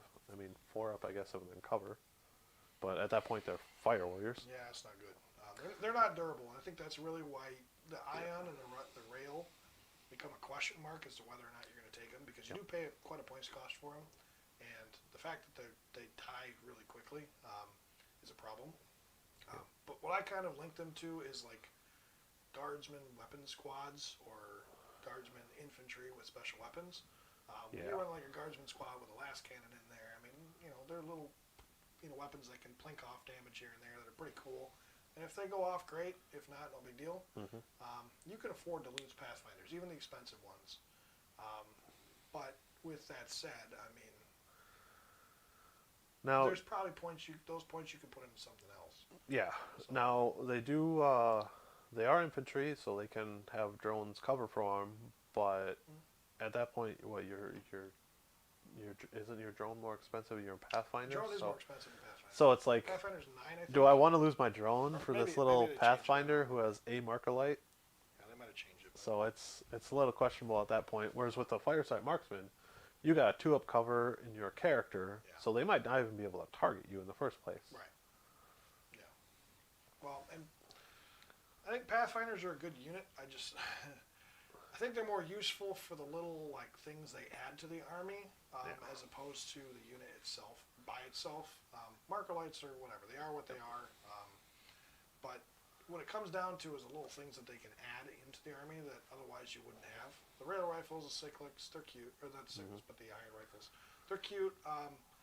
They're not incredibly effective, and they won't carry a game even with a lot of them. No. But with that said, they can be kind of annoying Yeah. at the very least. They have the photons, they have the bonding knives, they have the Vanguard move. Yep. I think they're really unique for their drones too. I think that's really the biggest thing to look at with them. Yeah, they can take some They have specialized drones. They have 3 different drones that all do stuff. The one drone, what was it, recon drone, that can allow you to ignore cover for any Pathfinder unit that's firing at a unit, which is pretty cool. Stripping that cover is pretty nice. Makes them a little more accurate, and then gets rid of that EP subtraction or whatever they otherwise wouldn't have, cover saves and whatnot. And then they have the inhibitor drone, which doesn't really do a lot, but the minus D3 on charges can be effective. Yep, the gravity wave projector. My only problem with it is that it's one drone and it's within 12 inches of the drone, as opposed to 12 inches of the Pathfinder unit. So you can't really use it to screen anything for the most part. It has to kind of be in the right place at the right time to be effective. Because his enemy is beginning a charge move within 12. Yeah, and they are 10 points apiece, so it's not like they're dirt cheap drones either. But the accelerator drone I think is really interesting because that actually it's a 4 wide 6-inch range. 3 inches. Is it 3-inch range? But it gives 6 inches to your shots. Yeah. Yep. So all pulse rifles, pulse carbines, they all get an additional 6 inches to their shots, which can make these buff fire warriors. They buff the Pathfinders. They're not 100% universal, especially with breachers being more prominent because they don't benefit the breacher weapons. Yeah. But the fact that you throw these in Pathfinder squads and you get a bunch of fire warriors running around, it can make fire warriors, especially with pulse rifles, pretty interesting. Yep. That extra range, especially with Marines getting increased range, now being able to outrange the Marines is kind of a big deal. Yep. You won't be able to do it for long because they can move and fire, but at the same time, just that little extra range might make the difference between surviving, being able to shoot stuff and then still surviving, or even being able to reach to shoot stuff and then getting shot in return. So it's interesting. My only problem with the drones is the fact that you can take, I think, one of each of them in a squad, and then when they die, they lose. They're part of the unit, right? They're their own unit of drones. Yep. That's the problem I see with them. Is they're really cool, but you can just pick them off. You can target them out of a group. So you basically have to hide these things. You need obscuring for them to be super effective. And then, like, the pulse accelerator and the grav wave projector both work on a range. So now you're trying to hide them while keeping them in range, and it becomes a real headache. It's just like Shadow Sun's drones. They're tricky to use. Yeah. You have to be very cognizant of what you're doing with them. And I think that causes a problem to an extent in a game that doesn't really want you to be cognizant. A lot of it's just kind of like you go through the motions. It's nice to have some of these kind of special rules in there because they can do stuff, especially if you're a good player that knows how to utilize them properly. Yep. The problem is that a lot of times you end up, caught out in the wind with kind of unsuspecting. I've been surprised with that gravity wave projector plenty of time. Yeah. So they they're interesting, but the thing is not always going to be effective. And I think once you start losing the assets that they benefit, those drones become less and less effective. Yep. And they might not always pay their points in a game. But with that said, I mean, they still have saver protocols. So worst case scenario, you don't need the drones. You just blink off a drone, and you got yourself a unit that just tanked the last cannon. Yeah. So, I mean, they're not bad by any means. So the drones are definitely interesting in supporting your other units, like Fire Warriors especially, when you can take the one sept and then have the pulse accelerator getting the Fire Warriors weapon up to, I believe, 42 inches. Yeah. Now you're rapid firing at 21 inches, and there's a Fireblade cadre next to you. 3 shots at 21 inches is real good. Yeah, well, you can do it on the move, and it's real interesting to be able to keep a mobile army that's, I mean, they are slower infantry, kind of. But they're the fact that you got like a lot of shots 21 inches can really be interesting, especially against units like guardsmen, even Necron warriors, spam, stuff like that. They really can do some stuff against those kind of units, and this extra range actually adds some benefit to that. Yeah. Now, with that said, we are playing on a smaller board, and is that 21-inch rapid fire all that much more needed than the 15-inch rapid fire that you just have base? Yeah, probably not so, in every case, but in closing, the Pathfinders, I personally feel like you should largely avoid because they're not necessary in your army. Yeah. And that kind of ties into what I was saying in part 1 with marker lights. You don't need a lot of marker lights. Generally, I feel you just need to land one or two on a unit and then get the reroll ones. Yeah. So we got a comment here from DH. He said, I don't see enough Fire Warriors on the table. I just laughed out loud. Yeah, I agree. I think Fire Warriors deserve a little bit more credit than they get for what they do. They're not the best infantry in the game anymore. The best, no, but I think they are really good units. If you haven't checked out the game between Necrons and Tau, definitely go check that out. I used a lot of them. I felt like they pulled a lot of weight. They died, a lot of them. They died, but I mean they're cheap enough. It comes down to like what your opponent's playing in the list, and I think depending on how much support you give the Fire Warriors to depends on how effective they are in a game. If you're really it's Dan. If you're really playing a lot of Fire Warriors, you can really get a lot of support for them and make them pretty good. And honestly, with if you keep them clumped together and get their for the greater good and all that, there's really nothing they can't accomplish as larger groups. And like even if you get them to combat, they still have plasma pistols. They can point blank just shoot. Plasma pistols. Or not plasma pistols, pulse pistols. Pulse pistols. Yep. Strength 5 pistol. Wish they had plasma pistols. It's a strength 5 pistol. So, Fire Warriors are a good unit. I think Breachers have become the more popular option because of the fact that they get the, the drone for the 5-up invul and save, and then the weapons. Because the table is shrunk in size, it's just, it's more effective to use units that have a better chance at killing stuff than just loading up on a lot of shots and expecting them to do something even at longer ranges, because the range just is almost kind of irrelevant now, because your army has to stay mobile. So like breachers, you drop them into devilfish, they're constantly mobile throughout the game. They get up close, they put out a lot of shots. They're scary when you get close enough to them. Just like the Reapers, it's like the argument between warriors with Goss, or Flayers immortals. versus Goss. Flayers Reapers. with the Reapers and the Flayers. You kind of run into that problem. Is like, do you need the Reapers for that extra, the extra killiness? Breachers generally can fit the bill for that because of the fact that Fire Warriors are a little lackluster in terms of AP and stuff like that. Breachers really turn on the heat with the AP, which is pretty big deal for them. AP 2, I want to say. Yeah, and then when you start adding in like the 6s for an extra AP and all that, AP minus 3 weapons on a troop infantry that's 9 points or whatever the case is quite interesting. Especially when you got a stratagem out there that can put the weapon at full power, at full range, and still be at full power. That makes breachers pretty interesting. With that said, Fire Warriors I still think are fine. It depends on who you ask, really, the Tau player. There are a lot of Tau players out there that do like their Fire Warriors. A lot of them that played the Gunline Tau and just fell in love with that aspect of the Tau. And I don't think there's anything wrong with that. I think the long range Tau are great. I think the breachers, I think they're fine. I think the rest of the army needs some support, and I think that'll make it so the Fire Warriors and stuff will benefit a little more from that kind of stuff. I definitely feel like the Breachers and the Fire Warriors work best in combination. You take a little bit of each, and you got your Breachers going for objectives, while you got the Gunline Fire Warriors. You got a couple backline units too that can hold the back objectives, and then still protect your characters and whatnot. Because you really don't want your characters up close with the Breachers. That doesn't do you any good at all. So. In our game you saw I got charged by Catan and just wiped out my characters. Yes. That's probably my fault. I could have positioned them a lot better. Yeah. But So Heel said, all for Shotgun Tau, bring it on. yeah, Shotgun Tau. Yeah, I agree. They're fun.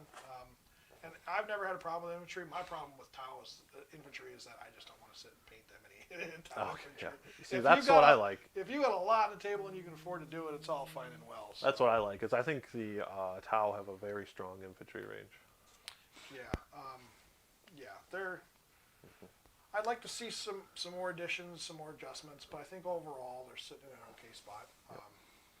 But they're still gorgeous models too. I mean, they're holding up well. For stuff that came out in 2001, Fire Warriors still look pretty good. Yeah. They did get a little bit of a resculpt, a restructure. So now some of the new Fire Warriors look a little different. The sculpts are just a little bit more shapely. But overall, I still think even the older Fire Warriors, the aesthetic still looks pretty good. Yep. I think the biggest winner, 9th edition, right here. Right. We were talking about 9th edition is a mobile edition. You got to keep mobile. You got to keep moving. Yeah. And Piranhas really exemplify that. I mean, this is a model with a 16-inch move, flat. Yeah. So we're talking about we're jumping from Pathfinders into Piranhas, which basically Piranhas are Pathfinders. In a vehicle. Little boats. Yeah, little boats with little shooty weapons on them. They are incredibly fast. Yes. They come standard with 2 gun drones and a weapon system. The 2 gun drones alone make them worth this. And in 9th edition, they are phenomenal because of the fact that they're toughness 5, 6 wounds a pop. So you're going to peel through 6 wounds before you even kill one of these things. They can be, I think, 6? I think there's 6 in a squad, right, Max? Yeah, you can have up to 6 in a squad. So 6 in a squad with 1 to 5? 6. Up to 4 additional. Maybe it's 5. I want to say it's 5. So either way, so you can have a lot in a squad essentially. These things come with 2 gun drones a pop, which are shooting at the ballistic of the Piranha while they're loaded in the Piranha. So ballistic 4, which automatically makes the drones better. Yep. And then you're also talking about the fact that you got to peel through 6 wounds, and then these gun drones, when the Piranha goes and then down, when the Piranha dies, the gun drones pop out. The gun drones come. And now they can hold objectives. So these Piranhas just shoot up the board super fast. They get that engage on all fronts. They claim those objectives for you, and then when those piranhas start going down, they literally replace one model for two.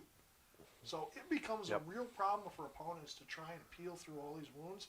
And then when they finally get through all the piranhas, now they got to deal with all these drones. It's like, it's obnoxious to try and get through. It is, and what's even funnier is each drone unit, or each two drones, when they pop out a piranha, even though the piranha in a full squad of 5, each one of those piranhas that goes down creates a brand new full 2-man unit of drones.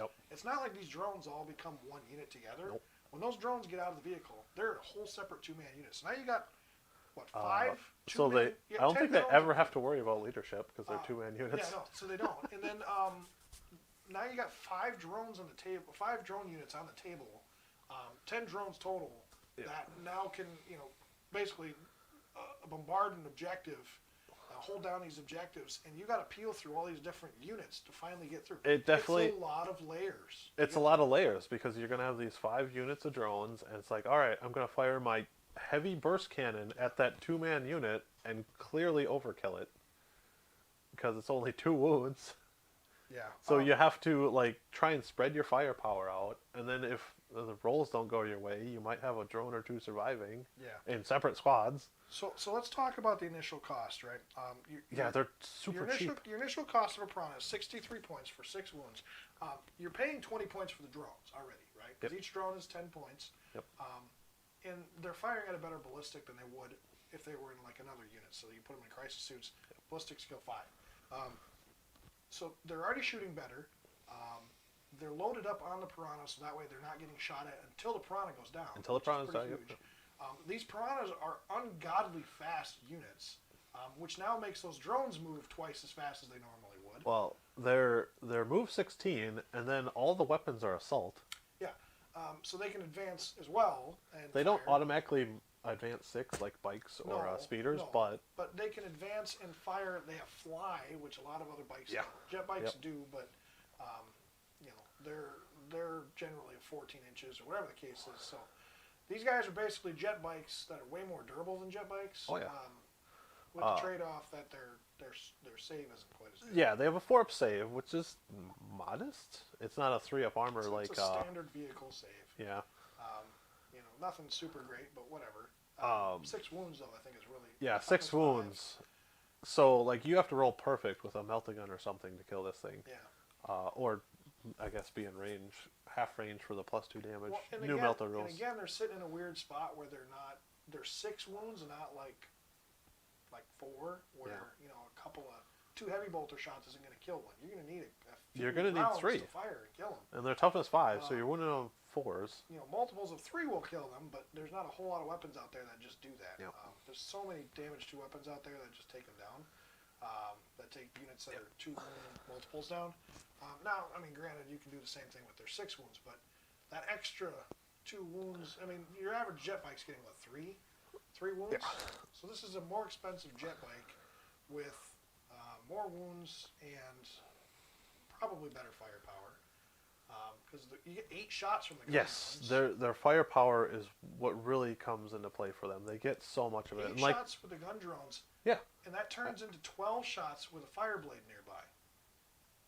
Because they won't count as being nearby if they're embarked. If they're embarked, right. Yep. But what I'm saying is if for some reason they get out, whatever, they get shot and killed. The fire blade's nearby, now that 8 shots turning into 12. So yeah, you are losing a little bit while they're embarked. But with that said, they still have, all the things that come with it. And then when they get out, that extra firepower can do some more damage, which is nice. But then you also got to consider too is the fact that they have another weapon system, their primary weapon system. This is the burst cannon, which or isn't awful. It's just a little thing. 4 shots, strength 5, not super great. Or the fusion blaster is 1 shot, strength 8, AP minus 4, d6 damage. Yeah. They're probably not killing a lot by themselves, but when you count into all the shots the drones get, you count into all the fact that these things are so hypermobile that they can cover and swarm aboard.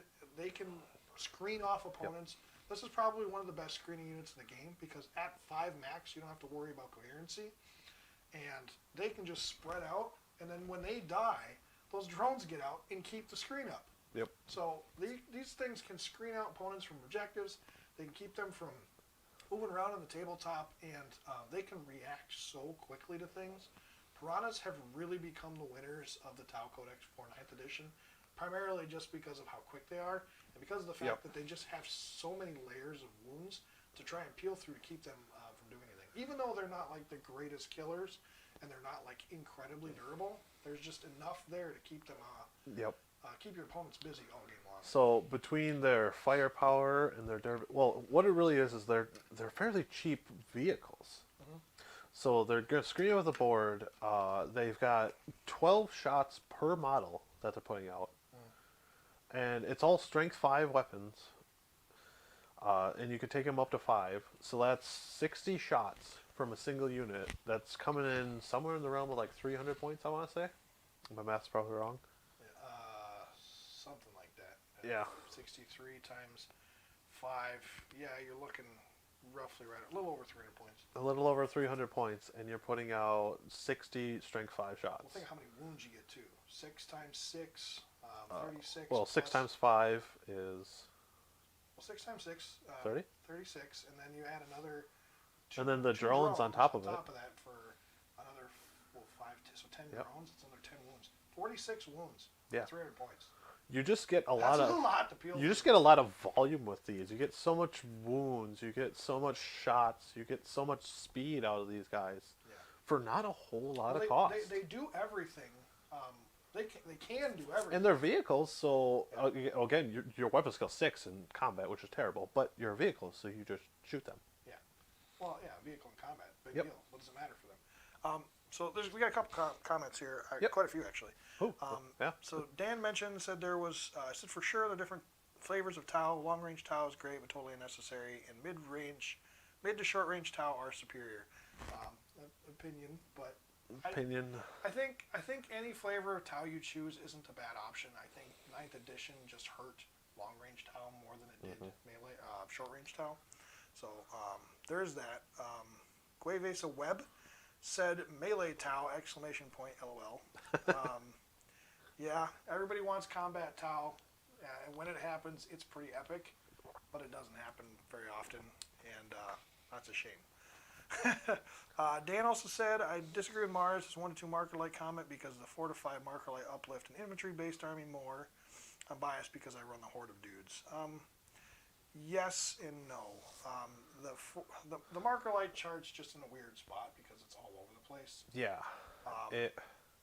It definitely needs to be improved. I don't think there's like in our there's part good 1 things about it, but like in our part 1 we were talking about, like everyone's trying to get up to that 5 marker lights for the +1 ballistic skill, which is huge.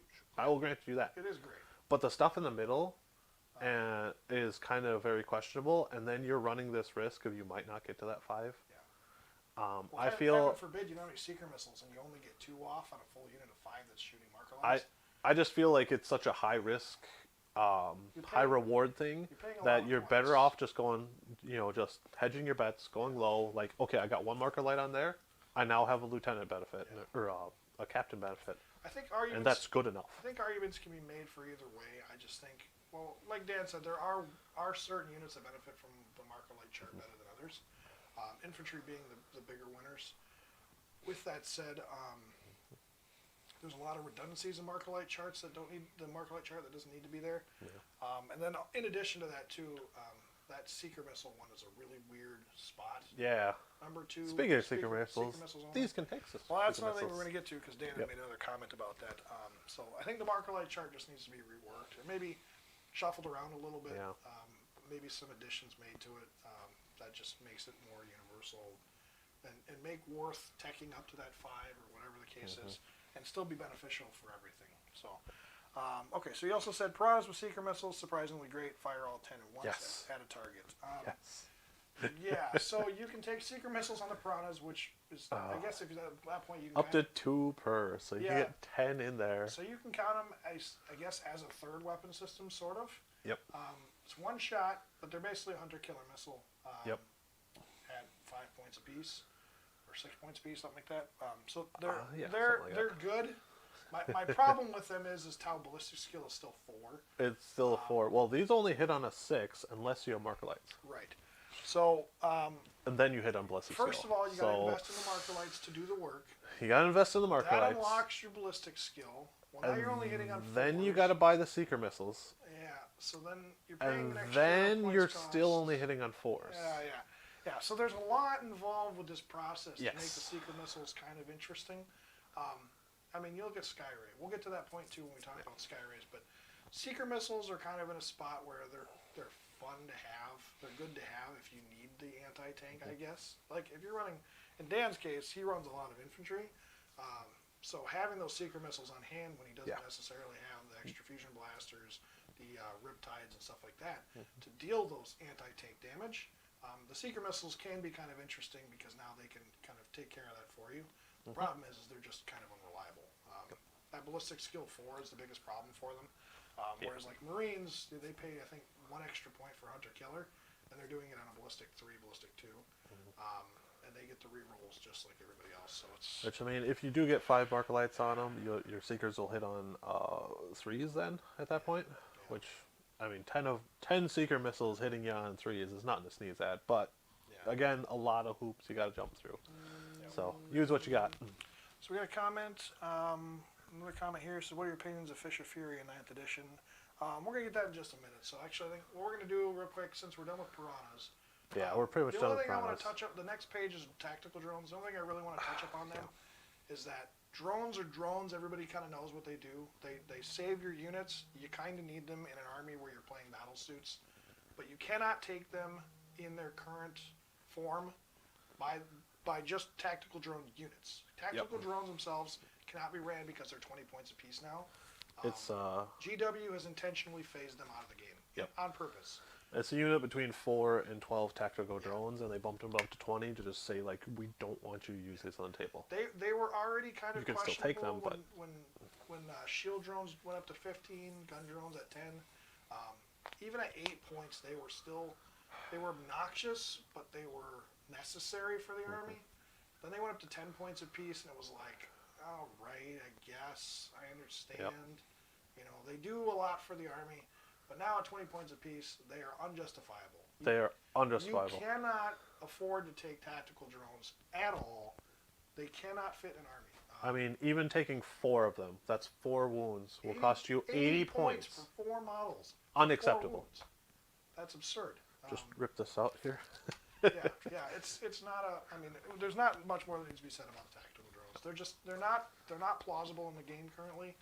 Take them with your other units. But They're cheaper. You can still pay the 10 points per model to take them in like your other units, and they're not tactical drones at that point. They become gun drones, shield drones, whatever. So the only thing you really lose out at that point is I think the missile drones. I think they were a unit still. Are they still in that? No. It was just the 3. It's just the gun drones. So the missile drones were moved into broadsides specifically. So, but yeah. So anyway, that's really all that needs to be said about the tacticals.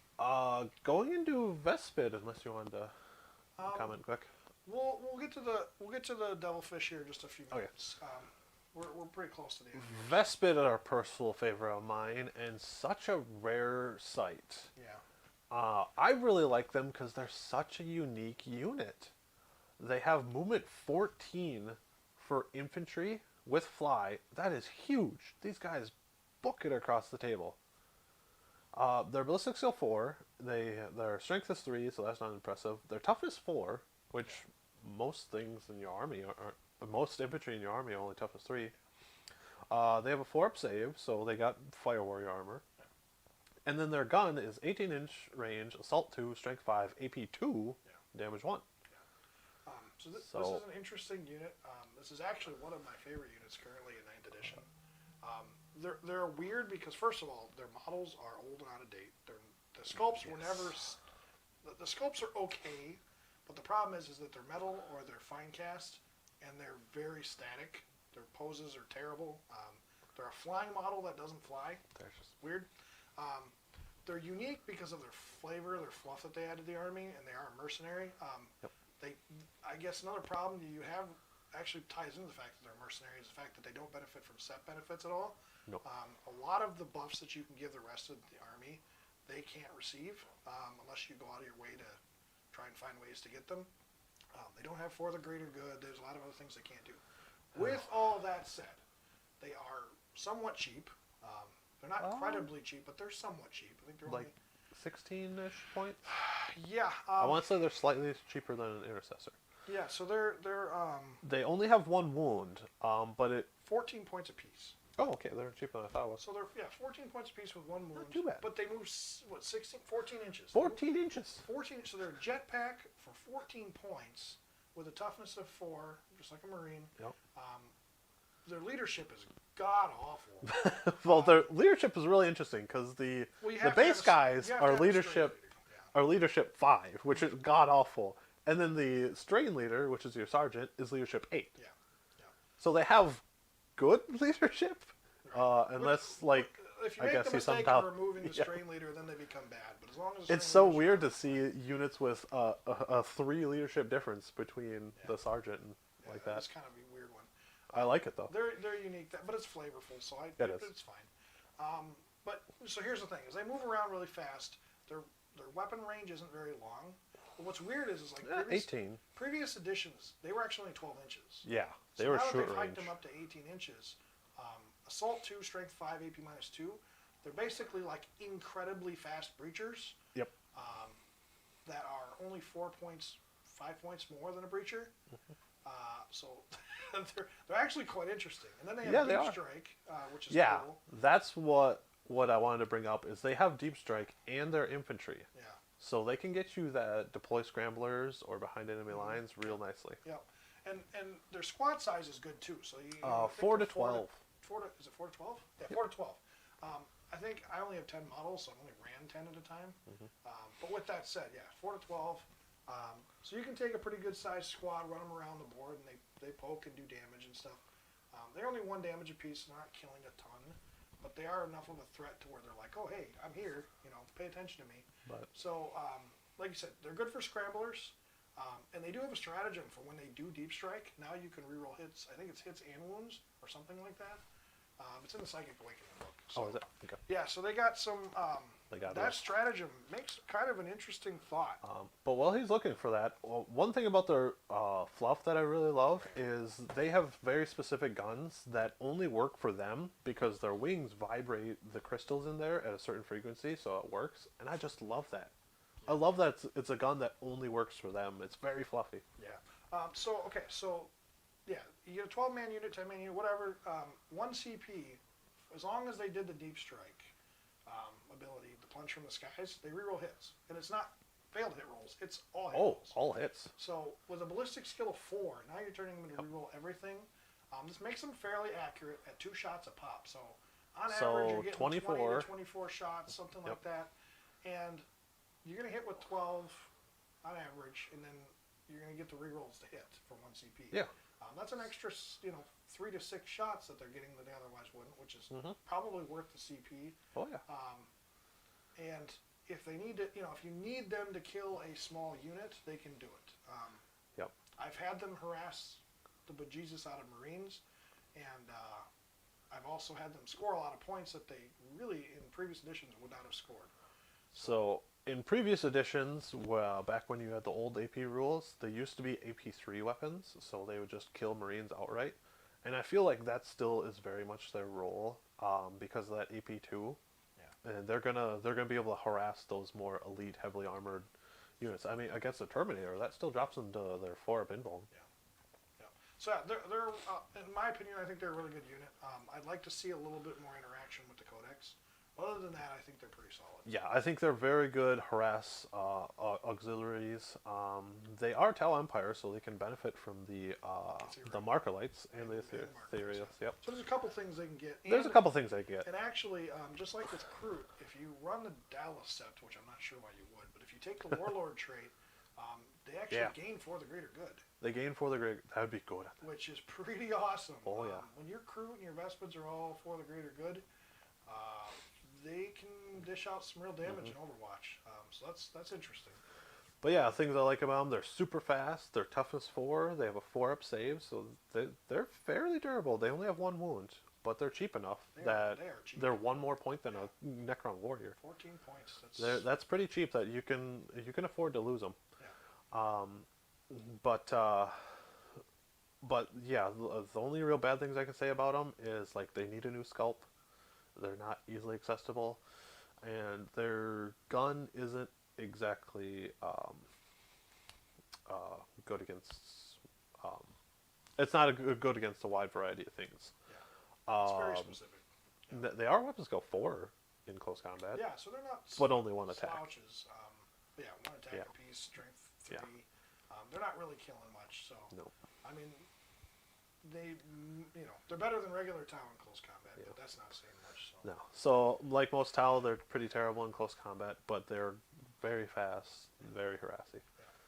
All right, moving into crew hounds. They're crew that move quick. They move 12, so they're another unit that is incredibly fast. Yeah, they move quick. They can fight in combat. They do I believe get 2 they're attacks only. apiece. I believe they're only 5 points, and for that, They're a point cheaper than your regular crew. yeah, so they're 5 points. Yeah. And for that, you get 2 attacks at. It's only strength 3, but it's AP 1. Yeah. And they move 12 inches. Well, they reroll failed charges as well, right? Yep. As long as something's taken a wound. So they have ferocious predators. If a unit has suffered a wound this turn, they get to reroll their charges So against the crew shoot. They deal a wound to a model. The crew downs charge. They get to reroll their charges. So they have 2 attacks at weapon skill 3, movement 12. They're 5 points. Yeah. They 6 armor, toughness 3. Who cares? They're 5 points. Well, they're just cheap bodies. And now, They are. They don't have range weapons, but frankly, for what you get for your points cost, I mean, they're kind of like Fenrisian wolves, where you just don't have to pay the points for Fenrisians. Yep. Fenrisians are expensive for what you get, Yeah. though. So, frankly, I think crew hounds are actually one of the better fast attack units because of just in the Tau Codex, just because of how cheap you can take them. They're so And fill cheap. out Well, slots. how big are they? Can be 4 to 12. Yeah. So they can't have huge units, but they're Well, still pretty big. I mean, their leadership is 5, which is terrible. So unless you're taking a Crute Shaper Well, to yeah. make them auto pass, I compare them to Fenrisian wolves. But, They're just yeah. a cheaper version. like they're 5 points, and their movement 12. You can advance them, so you can just throw bodies on an objective and be like, hey, you have to deal with this. Yeah. And you can also just like kind of in the game I was doing, I was just throwing them way out in the open to try and bait out any potential charges or make them the closest for things like the Satan powers Well, they or can like smite, screen, where they they have to can be yeah. be the closest. Yeah. When you're smiting Crute Hounds, that feels bad. It does suck. There's a lot of things I'd rather be putting more wounds into. Exactly.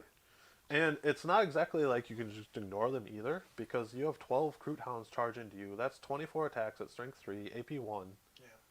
I mean, the thing is, They're going to surprise you. they're probably not killing much, but the fact that the threat is there makes them an interesting unit. And I think the fact that they're really, I mean, they're only strength 3, which is kind of a weird letdown. But with that said, they have some stratagems that they can use, and they're.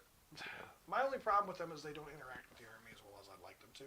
No. But with that said, I mean, if you need to fill slots, or if you just want to take something fluffy, they're an interesting unit you can throw in there for really cheap. If you got some extra points left over, and they're pretty good, for what you get points wise. But the fact that they're 12-inch objective holders. yeah, 12 inch moves, moves. They're crazy fast. It's pretty cool. So, just as their name suggests, I would very much recommend them and using them as like foxhounds, just to flush out the enemy, keep them on their toes, and then you're sitting in the back shooting at them. Yeah. All right. Now we're getting into some of the heavy supports here. Probably won't spend too much time on these, but the big one is probably the broadside battle suits. Broadside battle suits. Yep. Broadsides they're durable, they're tanky, they move and fire now without penalty. Yeah. Because they're not infantry. And they are a monstrous amount of firepower for an army. Yes. These things put out so much damage that if you ignore them all game, they will kill your entire army by themselves. Mm-hmm. They cannot be ignored. They do get savior protocols. They do have the battle suit keywords. They benefit from all the stratagems, all the buffs. These things are wicked, and they are cheap. They are cheap for what they are, you they're get. pretty cheap. They are You got cheap.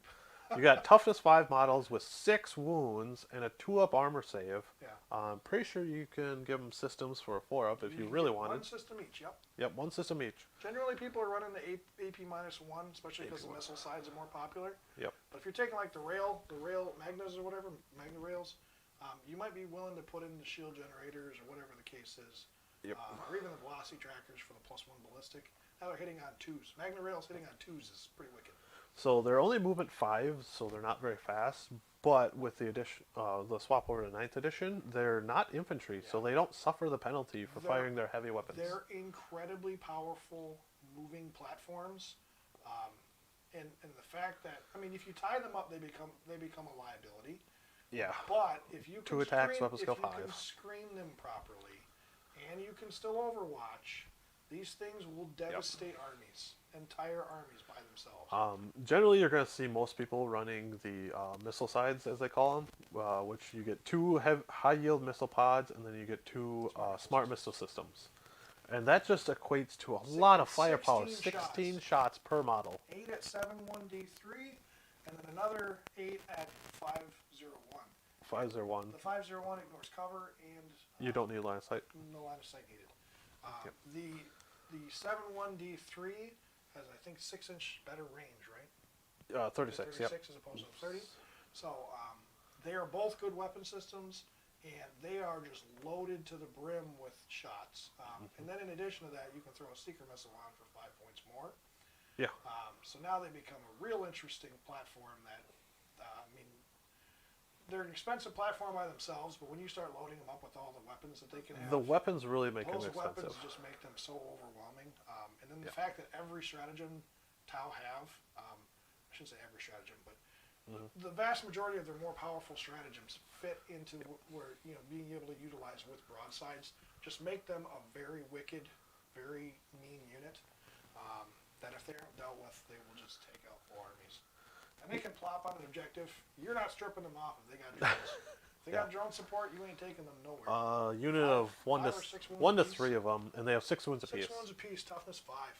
2 up save, I think, right? Yep. 2 up armor. 2 up save and then 1 up in cover. Yeah, good luck taking these things off. Yeah, it's really hard to strip them out, especially with those drones around. Like Rick said, one of the only real downsides of them are, well, one, their point costs. All those weapons, you do have to pay for them. They add up, but they're definitely worth it. The only real downside is if they manage to get into close combat, they're not monsters, they're not vehicles, they're not infantry. They're stuck. They are stuck. Yeah. They are highly vulnerable in combat. That is a lot of points you cannot afford to have tied up. Yep. Tau players suffer enough as it is with units getting tied up. Riptides, Ghost Keels, they can kind of mitigate it with their monster keywords. Broadsides don't have that advantage. Broadsides get tied up, they're done. They're done. And the Montka thing is really what has made them usable with 9th edition.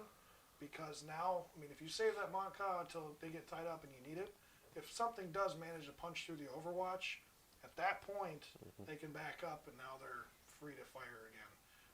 Which is one of the huge wins from the Montka change. With that said,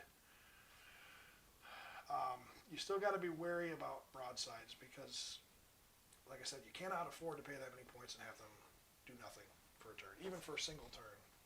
They have to be on the table firing all game long as you can get them to fire before they go down. So they are necessary to constantly be doing damage. Otherwise, they're not worth their points. Yep. So, all right, so that covers broadsides. Moving into the hammerheads. The hammerheads. So we talked a bit about those when we were talking about long strike. We did, yeah. So their 2 main weapons are the ion cannon and the railgun. The railgun is really hard to justify on them because it's a single shot and it just doesn't quite deal the damage you're expecting. It is a D6 weapon, and if you roll a 6, it causes D3 additional mortal wounds. But generally, it's going to be dealing like 3 damage, and it's just a real letdown. So again, just like with long strike, the railgun is not worth the points. Even if you take long strike, it's still probably not worth it. But if you're going to run it, you're going to run it on him. Yep, he's going to be the railgun. Yep. But otherwise, yeah, railguns are not good. Ion cannons are. That's where it's at. They're interesting because they really are strong weapons. 3 damage, strength 7, I think. Overcharged 8. Yep. So it's strength 7, AP 2, 2 damage, heavy 3. So that's okay. But where it's really at is when you overcharge it. So you get heavy D6, strength 8, AP 2, flat 3 damage. If you roll a 1, you'll They suffer. just have the overcharge. Yep. Yeah, rule. You'll suffer a 1. I mean, yeah, you mortal might wound. take some damage for doing it, but big deal. You can only ever take 1 damage from Yep. the weapons, so it's actually better than it used to be, where you could take a lot. Um, but no, these are a weapons platform that are going to be worth their points most of the time. It's tricky to play them because of the fact that their ballistic is actually better than most other tile ballistic. Yeah, it starts out at Blisk skill 3. And then when you throw long strike in, that buff alone makes them worth playing. Yep. Because now you have some very strong anti-tank type weapons, or even Yep. light vehicle, heavy infantry weapons that are consistent. They are very consistent. Yep. The problem is the D6 shots. That's a little random. You can kind of mitigate that on a couple of them with like the moderate weaponry or whatever it is to give them the flat Yep. six. So you can kind of mitigate that a little bit. But when you got 3 of these bad boys on the table with Yep. long strike and they're all loaded up with ion cannons, they pick a target and they're going to down it. Yep. And they do it so well. Because at that point you're hitting on 2s. Ideally you have a 1 marker light on there for reroll 1s. Yeah.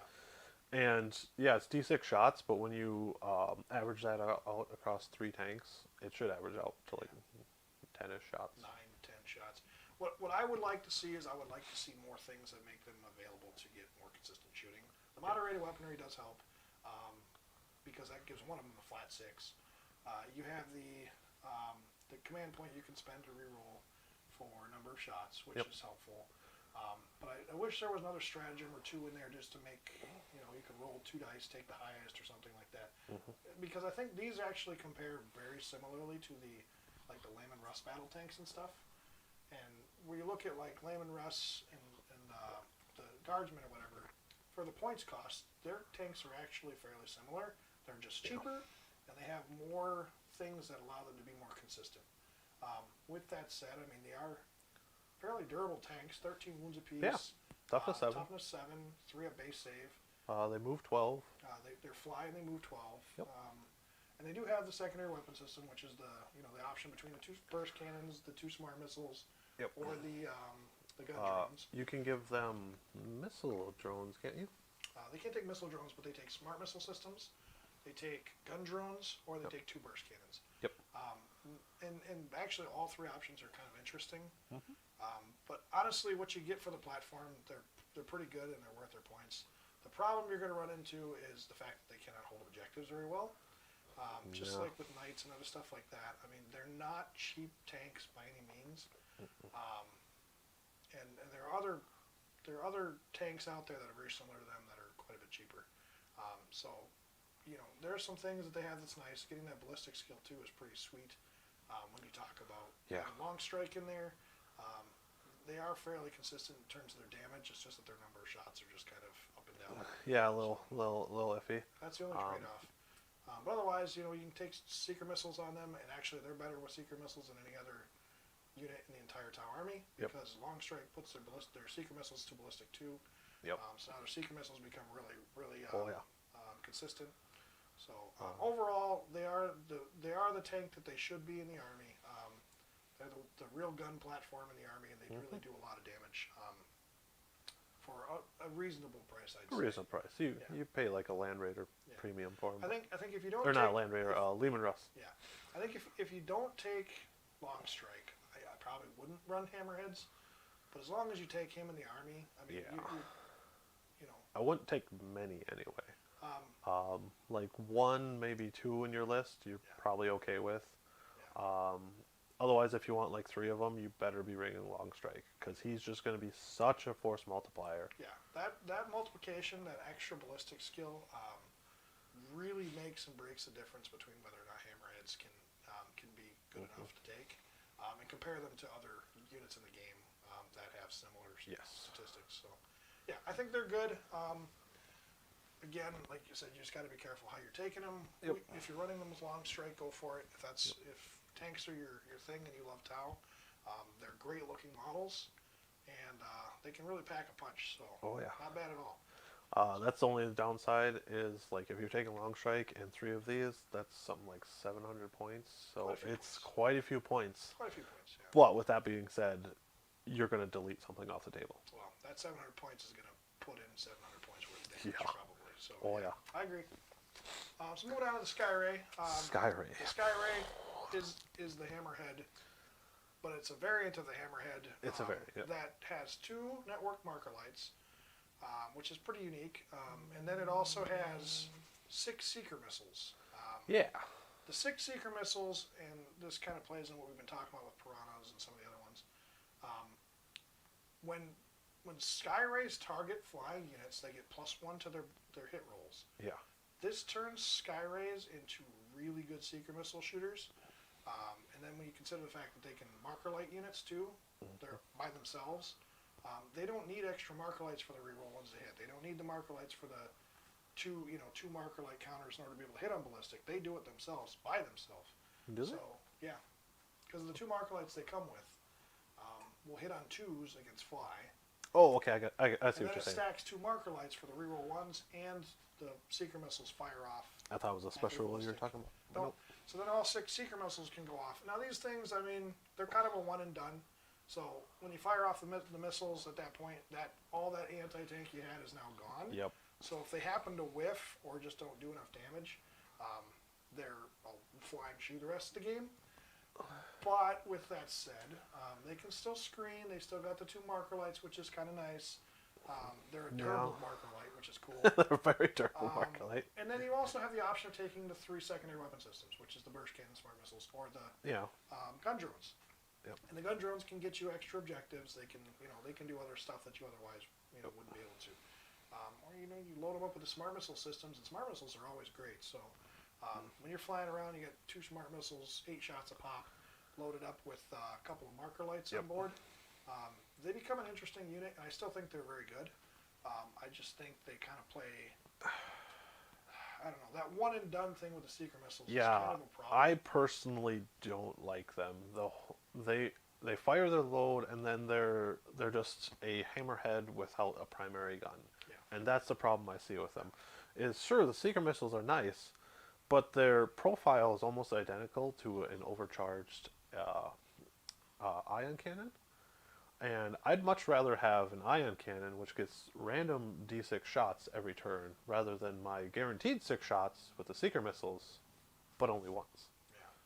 So over the course of the game, you're just going to get more mileage out of that ion cannon, I feel. Yeah. If the Now, hammerhead sticks around... They do have marker lights, so if you're desperate for marker lights, I think that would be a good way to get them. I think the way I look at Skyrays is if I'm taking them for their payload. And once the payload's gone, they're gonna fly around and they'll plink around some marker lights all game. The marker lights are kind of just there as extra. Yeah. They're nice to have, but they don't. I mean, whatever. If they do something great, if not, whatever. But the thing is with seeker missiles, the reason I think Skyrays are probably worth their points is because of the fact that this game is so much one and done, where you might not get a second turn with your Skyray. As nice as it is to say, the hammerhead can do this all game long. 5 full turns of firing D6 shots, whatever, that hit hard. Your hammerhead's going to stick around that long? No, probably not, because they're one of the bigger targets on the battlefield. Skyrays are going to be the same way. But once the Skyray fires off its payload, they're no longer a target anymore. Who cares? Nobody's going to fire at something. No one's going to fire at it. Kill you, and they don't do any damage. So what does it matter at that point? Just ignore them the rest of the game.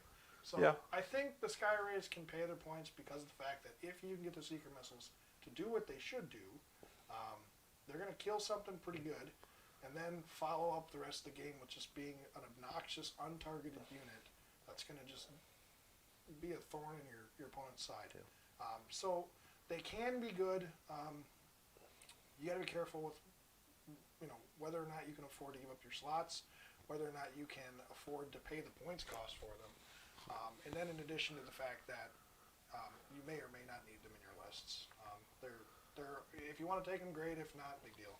Yeah. So, but yeah.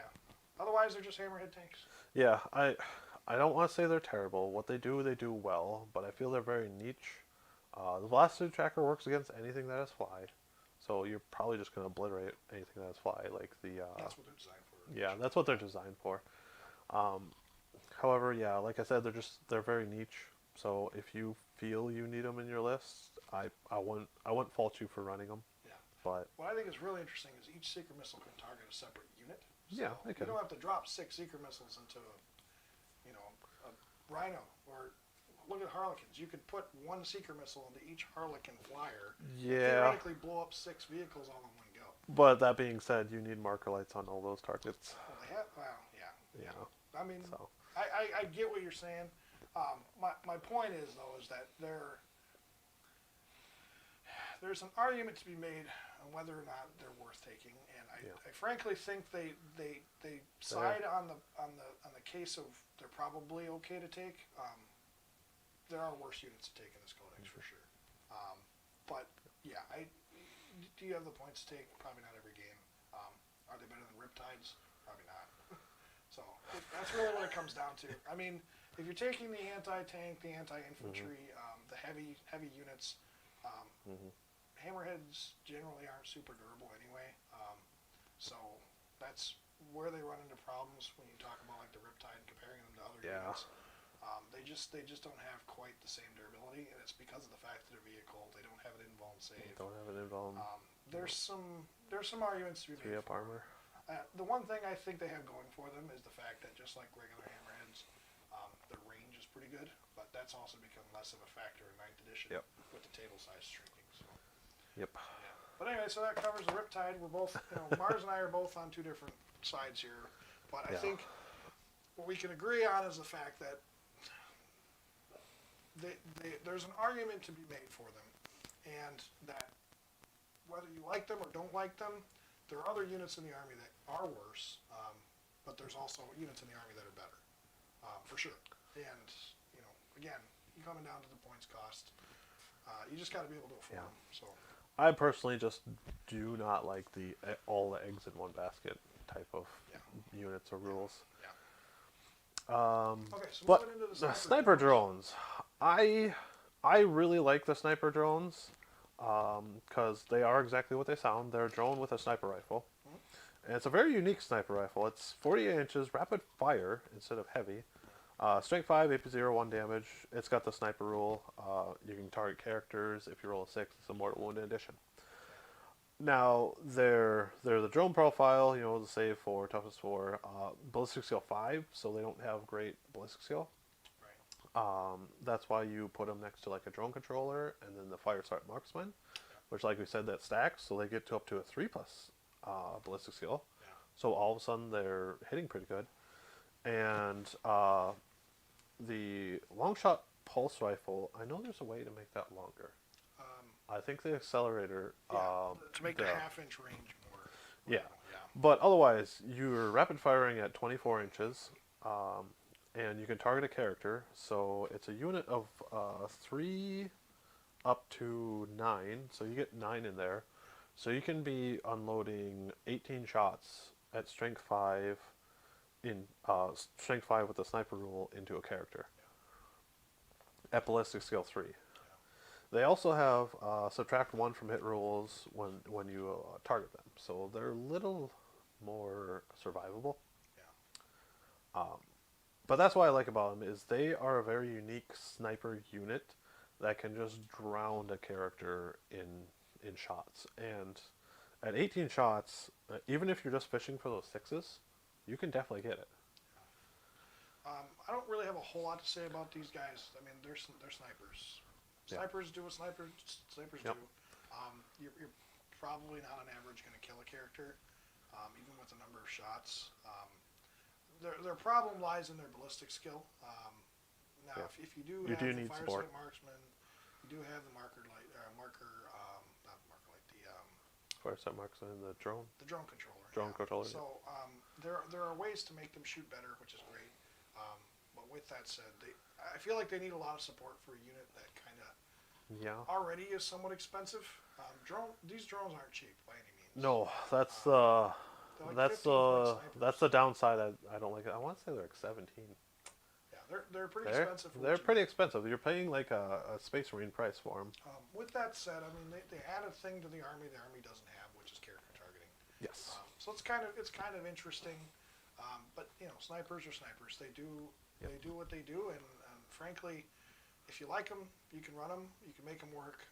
They do have some stratagems that are kind of interesting. But otherwise, there's not really a whole lot else to be said about them. Yeah, they're snipers. They do sniper things. You need to support them. You're paying a little bit of a premium for them. They're a little expensive. I think my favorite part about them is the fact that their weapons, they're rapid fire Rapid fire rifles. sniper rifles. The fact that they're not heavy, I think, is probably the biggest thing that they have going for them. Primarily because that allows them to stay mobile. Now, Yep, they have 8-inch movement. They do like fire. They do like fire site marksmen, and fire site marksmen are not mobile. No. But with that said, I mean, if you need them to be mobile, and you throw a drone control around them, and then you can get the marker light counter up to 5 for them to shoot at something. Theoretically, they can really do some damage. Yep. It's just like they're like normal snipers. They're just mobile Yep. snipers. So I really do like the sniper drones, but they do have some glaring weaknesses. And I advise at least trying to take them out because, like Rick said, they're snipers in a book that really can't target characters. Yeah. The one thing I can say where I can make an argument for never running these is the fact that the Cold Star is so incredibly effective. It's so good at what it does. If you want something dead, the Cold Star will do it for you. Way better than these drones will ever get an opportunity to do. With that said, I can agree you're there. also throwing away 170 points Yeah. to do it. So I don't know. I don't know. They're all right. They're cool snipers. They're snipers. They're snipers. You know, if you want snipers, take them. All right, so we're The going devilfish. our flyers and our transports. Devilfish, I think really the only thing we really need to touch base on here is It's just a fact very solid transport. it is. It's durable. It's toughness 7, 12 wounds. It's pretty much what you expect. They're not overly expensive either. I mean, they're not cheap by any means. No. They're not like a Rhino where they're 70 points. But with that said, I mean, you get what you pay for. Yeah, they're movement 12. They have fly. They come with gun drones. So again, like you kill them and they drop off gun drones, which can hold the objective. And They have 12 infantry. they kill up to 12 infantry. So these are the units you load them up with breachers. You run out of objective. They have to kill it because you're sitting on objective, and when they do, you're gonna pop off drones. You're gonna drop out your breachers, and then they have to kill those things, which have for the greater good. So if you charge them, they're covering for each other. I mean, they're a transport hammerhead. That's really what they are. They're same chassis. It's like the difference between a Rhino and a Demolisher. Demolisher is made for killing stuff. The Rhino is made for transporting stuff. The Devilfish is the same thing. It's a little bit weaker in terms of its durability because it loses a wound. But otherwise, it's the same save. It's still 12 wounds, and it's still got some weapons too that it can fire, and it can still take the 2 seeker missiles just like the Hammerhead can. So. It's just a very solid transport. It doesn't steal the day, but you're never going to be disappointed for taking it. The only bad thing I can say about it is it can only transport SEP infantry or drones, which are generally just going to be the drones for the infantry. Yeah, I mean, it's not hauling battle suits or nothing like So that. it's That's why the rest of the army is so quick. yeah, its transport capabilities are rather limited. But so to answer Dan's question, what's your opinion on Fisher Fury Knight? I think just like in 5th edition when Fisher Fury was a big deal, I think you could make an argument for Fisher Fury being incredibly good. They are great screening units because they're a wall you cannot get through. They're fairly durable, and the fact that they got the drones in there, so when they do die, the drones can pop out and still screen. Kind of put them in the same realm as the Piranhas. They just can't take it as large of a volume as the Piranhas because of their points cost. With that said, you're also loaded up with infantry that can drop another screen, all this other stuff too. So yeah, I think Fisher Fury is a very relevant tactic for them, and I think it works with them. Is it something I'm going to run every game? If I was running an infantry army, I'd probably consider it. But with that said, it's not like with 5th edition where you literally could not get to their units. There's still a lot of ways to get to units nowadays with Fisher Fury that it kind of makes the whole screening thing kind of irrelevant. Flying units, stuff like that. They can get through and by and around and stuff like that. They don't have to worry about the Devilfish. So arguments can be made from both sides. Devilfish overall are just a very solid model, solid unit. they're good. So, but I think that covers that. They're not an auto intake, but you take them, you're not going to be disappointed. So we're gonna quick cover the fighters here. There's the fighter bomber, and then there's the Razor Shark. Yeah, the Razor Shark Strike Fighter. And the The Sun Sunshark Shark Bomber. Both of them units are okay. Flyers are in a weird spot this edition. Um, if you're going to run them, you're going to run the bomber. The fighter isn't any better than taking No, that I most feel of the like other units in the army. I feel like that's left over from like older editions where you'd have your fighters like dogfighting with other fighters. Yeah, I mean they're cute Yeah. units. The model sculpt is pretty neat. Yep. They're somewhat unique, but they're not good by any means. Regardless of the edition, I don't think they've ever been really good. No. The bomber is maybe worth taking because if you can get the bomb off, they actually tear The infantry pulse apart. bombs, yeah. They actually tear infantry apart. And they have the Farsight Enclave stratagem that has the if you get within 3 inches of a unit, you use it, and you're paying a CP, and now it's dealing a bunch of mortal wounds out. This, in addition to the bomb, can put out so much damage that it's actually pretty wicked. The problem with this thing is it's not durable at all. Toughness 6, which is It's really low for a flyer town durability. tank, and it's 12 wounds with a 4+ save. The 4+ save I feel is low. It's very similar to a lot of other flyers in the game in terms of its like stat profile. But with that said, I mean, they're not cheap by any means, and the flyers don't really do anything for the army other than maybe kill some stuff and then go down. Yeah. I think they're kind of unique because you get the drones with the ion rifles, which is kind of cute when they die. But I don't think it's enough or consistent enough damage to really make a major factor in whether or not you want to take them. No, I definitely feel they need to be cheaper. Their pulse bombs are not once per game like some other bombs are, so you can keep using them, but they're only really effective against infantry. Well, and it's so hard to maneuver flyers in this edition with the smaller battlefield and the fact that everything's so cluttered with terrain. It's kind of hard to maneuver these things to fly over units properly. It's a tricky one. And yeah, I mean you can get away with running them in a game or two. They're kind of fun, but I don't know if they're any better than some other units in the army. Yeah, I think it's a pass. Just they cost so many points for what you're getting out of them. Like I said, they're cute. It's so hard to but justify. Yeah, they're just not super effective for points. Yeah. We don't really need to go over too much with the fortifications. The Yeah. shield wall has never really been good. Fortifications in this edition just aren't good.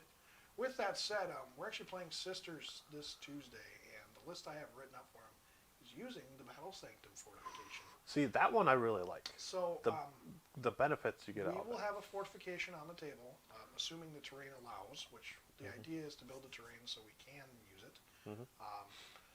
But the tide wall itself, it's got a lot of cool, unique things, and it's a very cool sculpt. Yeah. But it's not good in game. It's just not. There's nothing there that really gives it worth taking. The fact that it's a fortification doesn't benefit from a lot of stuff. Yeah. You can put models on it, but it doesn't really. It's not like a mobile fortification, really. I mean, it's supposed to be, but it's not being Movement able to 6. fire while you're embarked, and there's a lot of problems with it that it just needs fixed. It needs fixed. It's in a bad spot, and GW doesn't seem to want to fix fortifications. So I think right now it's kind of one of those things where it's not really worth talking about because GW just doesn't. They've been ignoring it. So when they fix fortifications, there may be an argument to maybe taking this thing again just because of how cool it looks, and because of the fact that it's one of the only mobile platforms fortifications in the game. But with that said, there's really nothing that you can utilize it for currently. So it's definitely a pass for right now. Yep. So anyway, so that covers that fortification. Last model in the last data sheet we're talking The about Storm Surge. is the Storm Surge. Yes.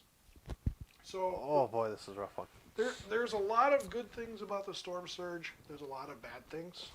This is a weird model that's toughness 7, which I don't really understand that. Yeah, why is toughness 7? It's an open platform on the top. That's the only reason I can think that they would justify that, or maybe the weak legs. But you got Riptides that are T6. This thing's almost, it's Yeah, the Riptide stuff is 7. it's 60% bigger than a Riptide, so I don't really understand why It's got 20 wounds, so it doesn't even have the same amount of wounds as like a Monolith or a Knight. Yeah, your average Titanic unit like this is going to be 24 wounds or more. Oh god, and it's Titanic, so it doesn't even get your Seps It's traits. Titanic, so it's locked into an auxiliary super heavy. Yeah, it's a Lord of War. You cannot afford to take three of these. They're too expensive to take three.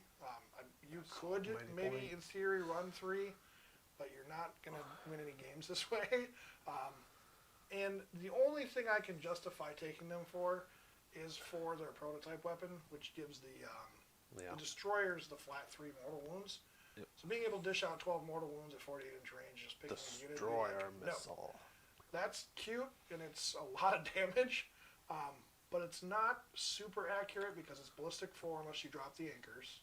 So bare minimum at turn 2, that's when you can maybe fire and get consistent. Yep. It needs the marker lights. You need a minimum of 2 marker lights to even fire the missiles without hitting on 6s. And its other weapon systems are not good enough for the cost you have to pay for it. No. And then it's got the vehicle keyword, so no battle suit. It doesn't get any of the stratagems in the codex. You can't even shield drone. Yeah, you can't even save your protocols for this. Can't save your protocols with this thing. It doesn't. Yeah, the save your protocols is the least of its problems, even though that's a big deal. It can take a 4-up invuln, which is kind of nice, but it's an expensive one. It's like 50 points for that. Yeah. But on top of that, it's also failing from the fact that this thing is only toughness 7, so it's not incredibly durable to begin with. No. I mean, it's still durable, but for Titanic unit, it's not For super durable. yeah. And then in addition to that, too, the fact that your weapon systems, you only have 2 good weapons in this thing. The rest of the weapons are just kind of like piddly, little crisis burst suit cannons. style weapons. Yeah. So I mean, they can do some damage, but they're not consistent. And the fact that this thing is stationary when it's being played, That's a huge problem for it. if you do not drop the anchors, this thing is not worth taking its points. If you do drop the anchors, it's not moving the entire game. No, it's not. It's not. There's almost no way to justify taking this thing, unless you want to mess with your opponent turn 1, and find a way to make these destroyer missiles do the 12 mortal wounds. If you can do the 12 mortal wounds, right there, that's kind of an interesting idea. But then again, it's kind of a risk that you're taking. Yep. By paying so many points, and like you said, putting so many eggs in one basket. I mean, you're dumping a lot of points into this thing to be more expensive than a Riptide that cannot move all game. It's not good by any means. It's got some merits, but it's not enough to, I think, justify its cost. No, it's got so many shortcomings. You have to drop the anchors to get to ballistic skill 3, which, like, hammerheads are already ballistic skill 3. I'm paying as many points as a knight for this thing. I should kind of get some knight-like qualities. In combat, sure, he can fall back and still shoot, so combat's not too much of a problem with him, but he doesn't have, like, stomp attacks You fall or back, anything. and now it's got to pull its anchors up, too. His weapon skill, he's got to pull up his anchor. His weapon skill is 5. He gets 3 attacks. He can't even kill stuff in melee. But like I said, you can fall back and shoot, I guess, which your movement is 6. He's not even fast. No, it's super slow.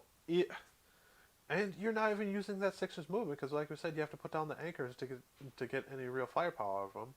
Yeah. He's got a total of, 3 guns? No, he's got like 5, but 3 of them are kind of mediocre weapons. Yeah, they're like small arms fire. But with that said, I mean, don't get me wrong, the weapon systems are fine on the suit. The problem is the suit you just pay such a premium for that, and you can't rely on it to do enough to where it makes up for it. I don't think it's a bad unit by any means. The problem is that it's Titanic. Not the Titanic rule itself, but the problem that it fits into a super heavy auxiliary only. Yes. Oh my God. Is its major problem. You cannot afford to spend 3 CP on this thing when it's already causing problems in your list. So even if it was free, it would still be like, I don't know if I want to run this, but at 3 CP, it runs into the same problem the Monolith runs into, where you cannot really afford to spend the 3 CP on this thing just to be able to take it. And I mean, it's an interesting model. It's not a battle suit, so it's kind of a little bit of a variant from what most top players are used to. And it's bigger than a Riptide, which is kind of cool too. But with that said, I don't know. It's in a weird spot where I think it's fixable. I think there's some things you could do to make it I similar but I think better. it is, but I think it's you have to it's do in a a lot. hard spot right now where it just needs some major adjustments in order to make this thing viable. So like for me, it is an absolute hard pass. It is a beautiful, beautiful model, which is makes it so painful to say. But I look at this thing, and there, stubby arms. and that I don't see anything that justifies this point cost. Yeah. For what I'm paying for this, Um, none of this feels good. It's guns, it's toughness, it's rules. Nothing is I would- justifying this thing. If I saw this data sheet on any other army in the game, and if I did not see the destroyer missiles, anytime I would look at this thing, I would immediately skip to the next page. The destroyer missiles are interesting, but they're not worth necessarily taking this model for, No. because there's a lot of points even for 12 mortal wounds. So I predict him just being shot off the table turn one, even if you give him a 4-up. I guess I've been somewhat lucky. Toughness where 7, 20 wounds. I've always had mine survive through turn 2, but with that said, I've always had it die. If I don't fire off the destroyer missiles right away, I've had it die before it's got a chance to drop its anchors and fire. So it's lived through turn 2. As long as it's got its destroyer missiles, though, it is such a huge threat in the table. Oh, I just noticed that he can actually drop to ballistic skill 6. Mhm. Oh my god. Yeah, it doesn't degrade very well either. Oh my god. It's a pain to use and make it worthwhile, especially with as small as the tables are nowadays. So I don't really like it. If I'm going to use it, I'm going to put it on a back objective somewhere, and I'm going to pray to Right in God the that corner. it survives Right in the long corner. enough to be able to do something. If it can get destroyer missiles off, I mean, I've had it do a lot of damage, which can really turn the tide of a game. But I probably could have dropped it into a riptide and done the same damage anyway. So whatever. I don't know. Yeah, that's why I say, like, for the points you're paying, this is just not worth it. So, last thing we're going to talk about here with this codex is the weapon systems. We don't really have to go over a whole lot of them. I just kind of want to highlight the ones that we like the most. Yeah. So I think really when you look at it, your infantry, you're going to want to run like the breacher pulse blasters, which are cool. The cruise rifles are pretty decent. You got your smart missile systems, which are universally good. Regardless of what they're being ran on, so they're always a good weapon system. You have your, some of the prototype weapons can boost some of these other weapon systems to make them worthwhile. But you go through and look at like the crisis list. The fusion blasters are always good. The cyclic ion rifles are always good, or blasters are good.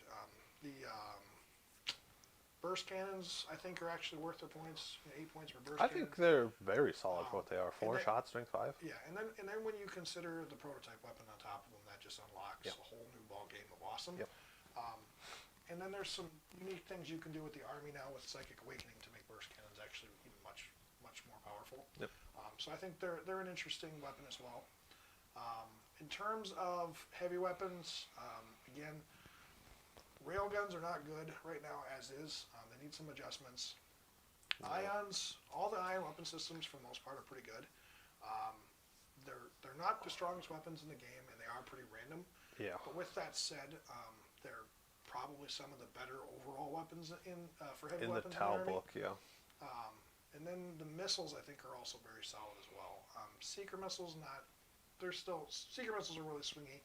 Yep. But destroyer missiles are pretty good. The smart missiles, the heavy, and then the high yield missiles. Yep. Yep. Even regular missile pods are still really good. So Yep. Just high strength, I lots of damage. I don't think there's a whole lot of weapons in the Army, range weapons in the Army that are bad. But there are definitely ones that you're currently going to want to run over, some of the other ones. The flamers are kind of a question mark because of the range is only 8. Yeah. The pulse carbons, you hardly can find a use to run the assault 18-inch range 2 shots over the rapid fire, just because rapid fire extra range really helps. And then I think a lot of like the smaller tinkerous weapons, pistols are not really any good. A lot of the other ones are just they're ones that they're overshadowed by other stuff. When it comes down to melee weapons, the Dawn Blade on Farsight's really the only real melee weapon in the Army. Honor Blades, they're kind of cute, but they really they're never super effective. They never really do much. And then there's the fusion blades as well for Farsight, which is the relic. Those are kind of cute too, but I don't think there's a lot of times you're going to run into problems with whether or not you can afford the CP or the relic slot to take them. Yeah. So they're like I said, they're cute, but they're hard to justify taking, especially over all the prototypes now. Yeah, they're niche. If it wasn't for the prototype systems, I think there's still an argument to be made for them. But the prototypes, there's so many good prototypes out there where you almost feel obligated to give up your relic slots in order to take them. So it's it's a trade-off. You kind of unfortunately that kind of whittle down what you're going to take, what you're not going to take. So One thing I just want to touch on is, like I mentioned in part one, like outside of like the Kroot rifles and like your flamers, every single weapon you have is strength 5 or higher. yeah, And I don't think people give that enough credit. the You're Army, fighting against knights, and you're going to be wounding them on at least 5s. Yeah. Against knights. The Army is pretty consistent at finding ways to wound on 3s or better. Yep. 3s is its best number. That's the most consistent number with Tau weapons, and I think that's a really huge boon for them. It's a drawback because, well, you look at their ballistic skill being a flat 4 most of the time, so Yeah. they trade the ballistic for the strength, which is good in a lot of ways. Mm-hmm. And then they have the means to make up for it with their marker lights and those stratagems and stuff like that, which can get them that extra ballistic skill. And I think I agree with you there, because I think the strength of the weapons are consistently high enough that Yep. No matter what you take in your army, the weapons can theoretically still do the damage you need them to do. Yep. So you're never really down and out, even when you think you are. Even Fire Warriors can put some damage into a knight, Oh yeah. especially when you Tau Sept, you get the +1s to wound, and Oh yeah. With you a get, structural Dark analyzer. Strider Oh. for another +1 to wound. Yeah, they're just Yeah. they can really pack a punch and do some real damage, even with their weakest weapons. Yep. So I think there's an argument to be made. Tau sitting in a good spot in terms of their firepower.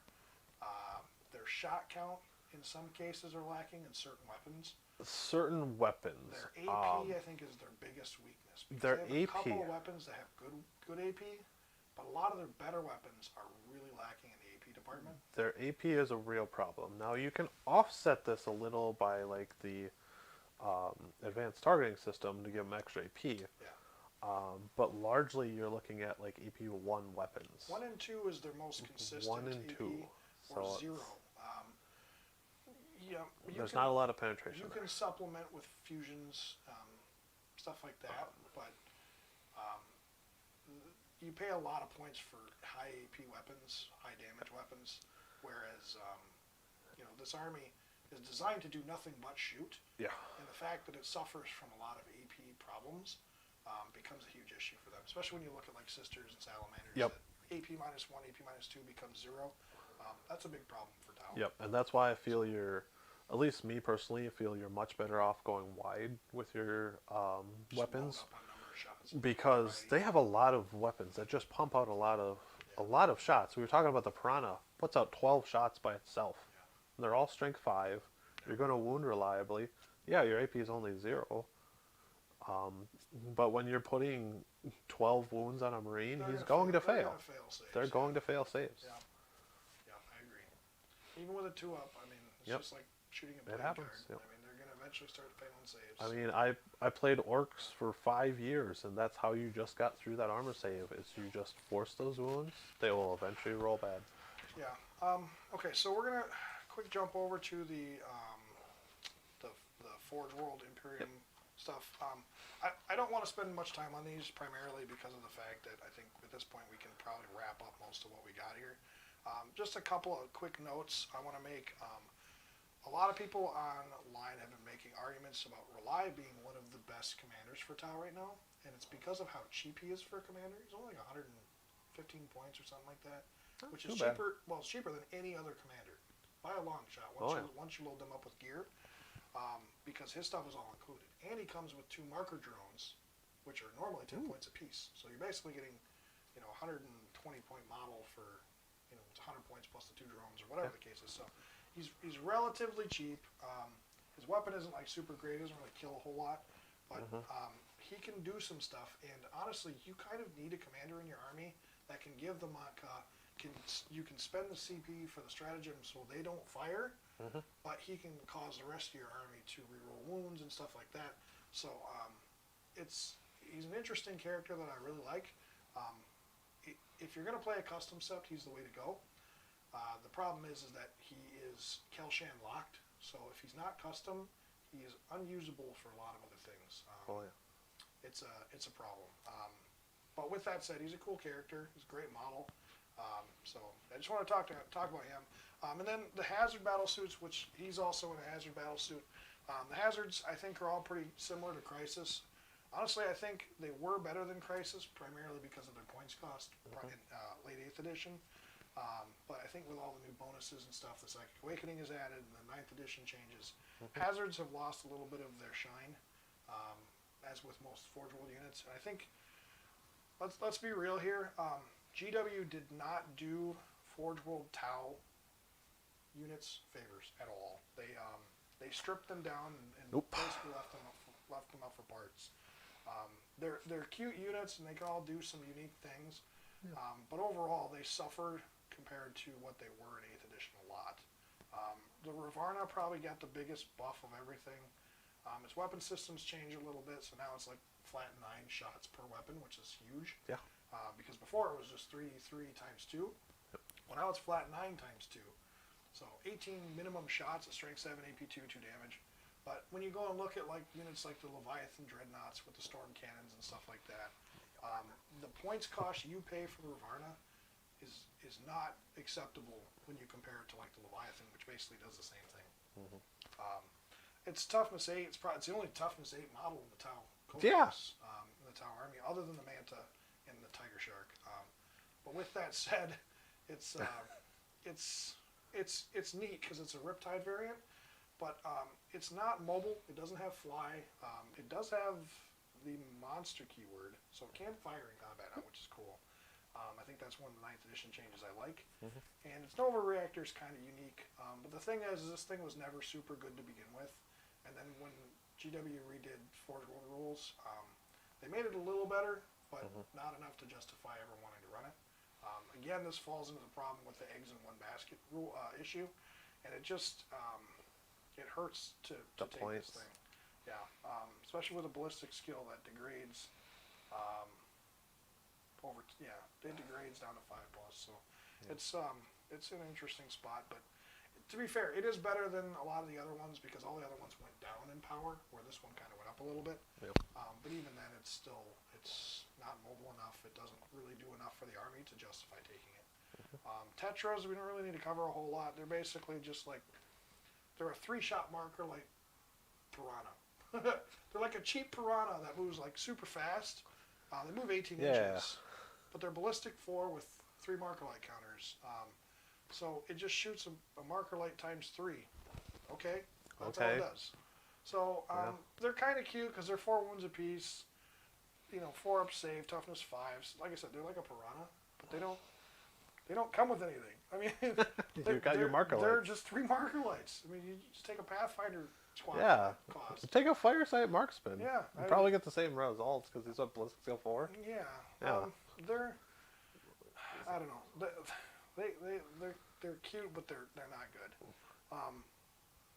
Like I said, again, GW didn't do any favors here. Yavara is the one that I'm most disappointed by.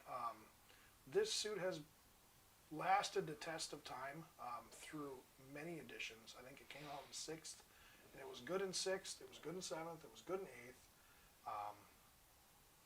8th. Great, maybe not. It was at the very least probably the most obnoxious Tau unit on the table.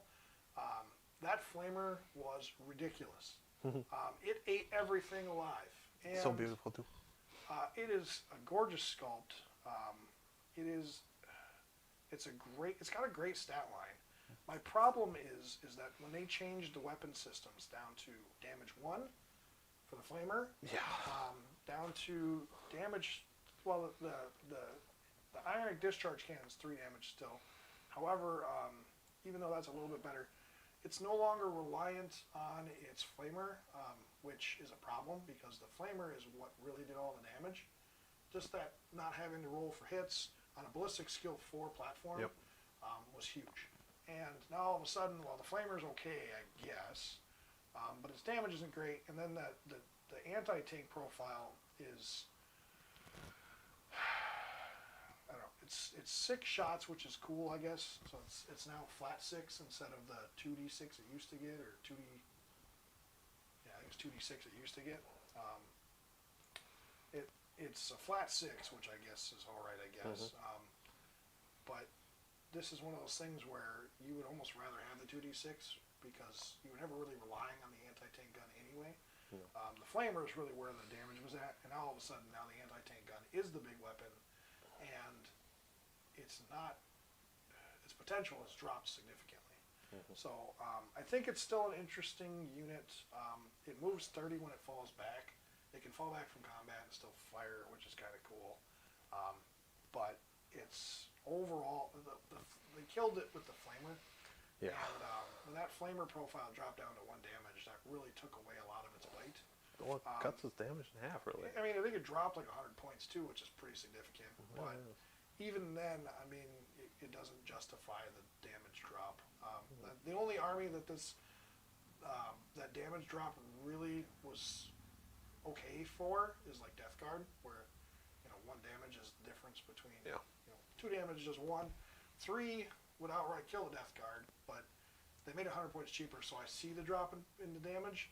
But with that said, even with 100 points cheaper, going down to damage 1 is just hard to justify in any way you look at it. So it's a good unit, but it's one of those units where it's very expensive, and it just, at this point, I don't think it puts out enough to where it can justify being on the table. So yeah, that covers that. The Remora stealth drones. There's not really a lot to talk about with the stealth drones.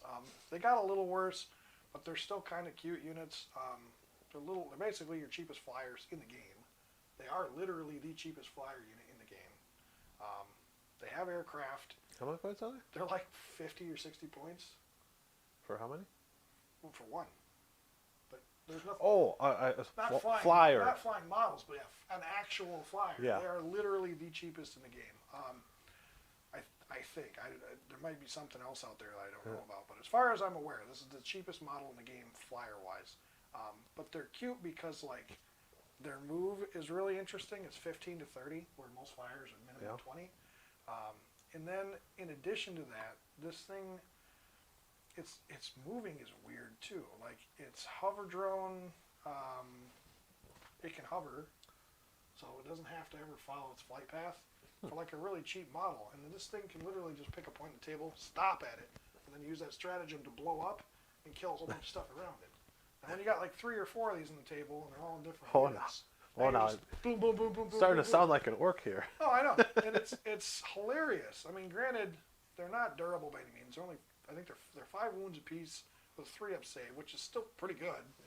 Toughness 5. It's a crisis suit. But you're not taking them for that anyway. You don't take them to be durable. You take them because they got the seeker missile. You take them because they got the burst cannons, and then you just run them up the board, blast the crap out of your opponent, and then they drop, and it's like, well, now your opponent just suffered like a whole bunch of mortal wounds. There's nothing they can do about it. The only drawback to these models now, with they are a little expensive for a unit that dies turn 1 probably. But with that said, I think my biggest problem with them is that their max move is 30 inches. So there's some times in the game you need to get a little further, and it's just not quite enough. Especially when you start moving diagonally. Yeah, so it can be tricky to make sure you get them within that range to utilize them. But with that said, I mean, the board's small enough now to where a lot of times you're going to be able to use these things and put them where you want. And then they just blow a bunch of stuff up, which is kind of funny. So Yeah, 30 inches reaches out pretty good. I think they're cute. I don't think they're like super efficient, but I think if you need to do a lot of mortal wounds really quick, that stratagem really works with them pretty well. Well, especially in an army that really doesn't have mortal wound generation. Yeah, they don't have a ton of it.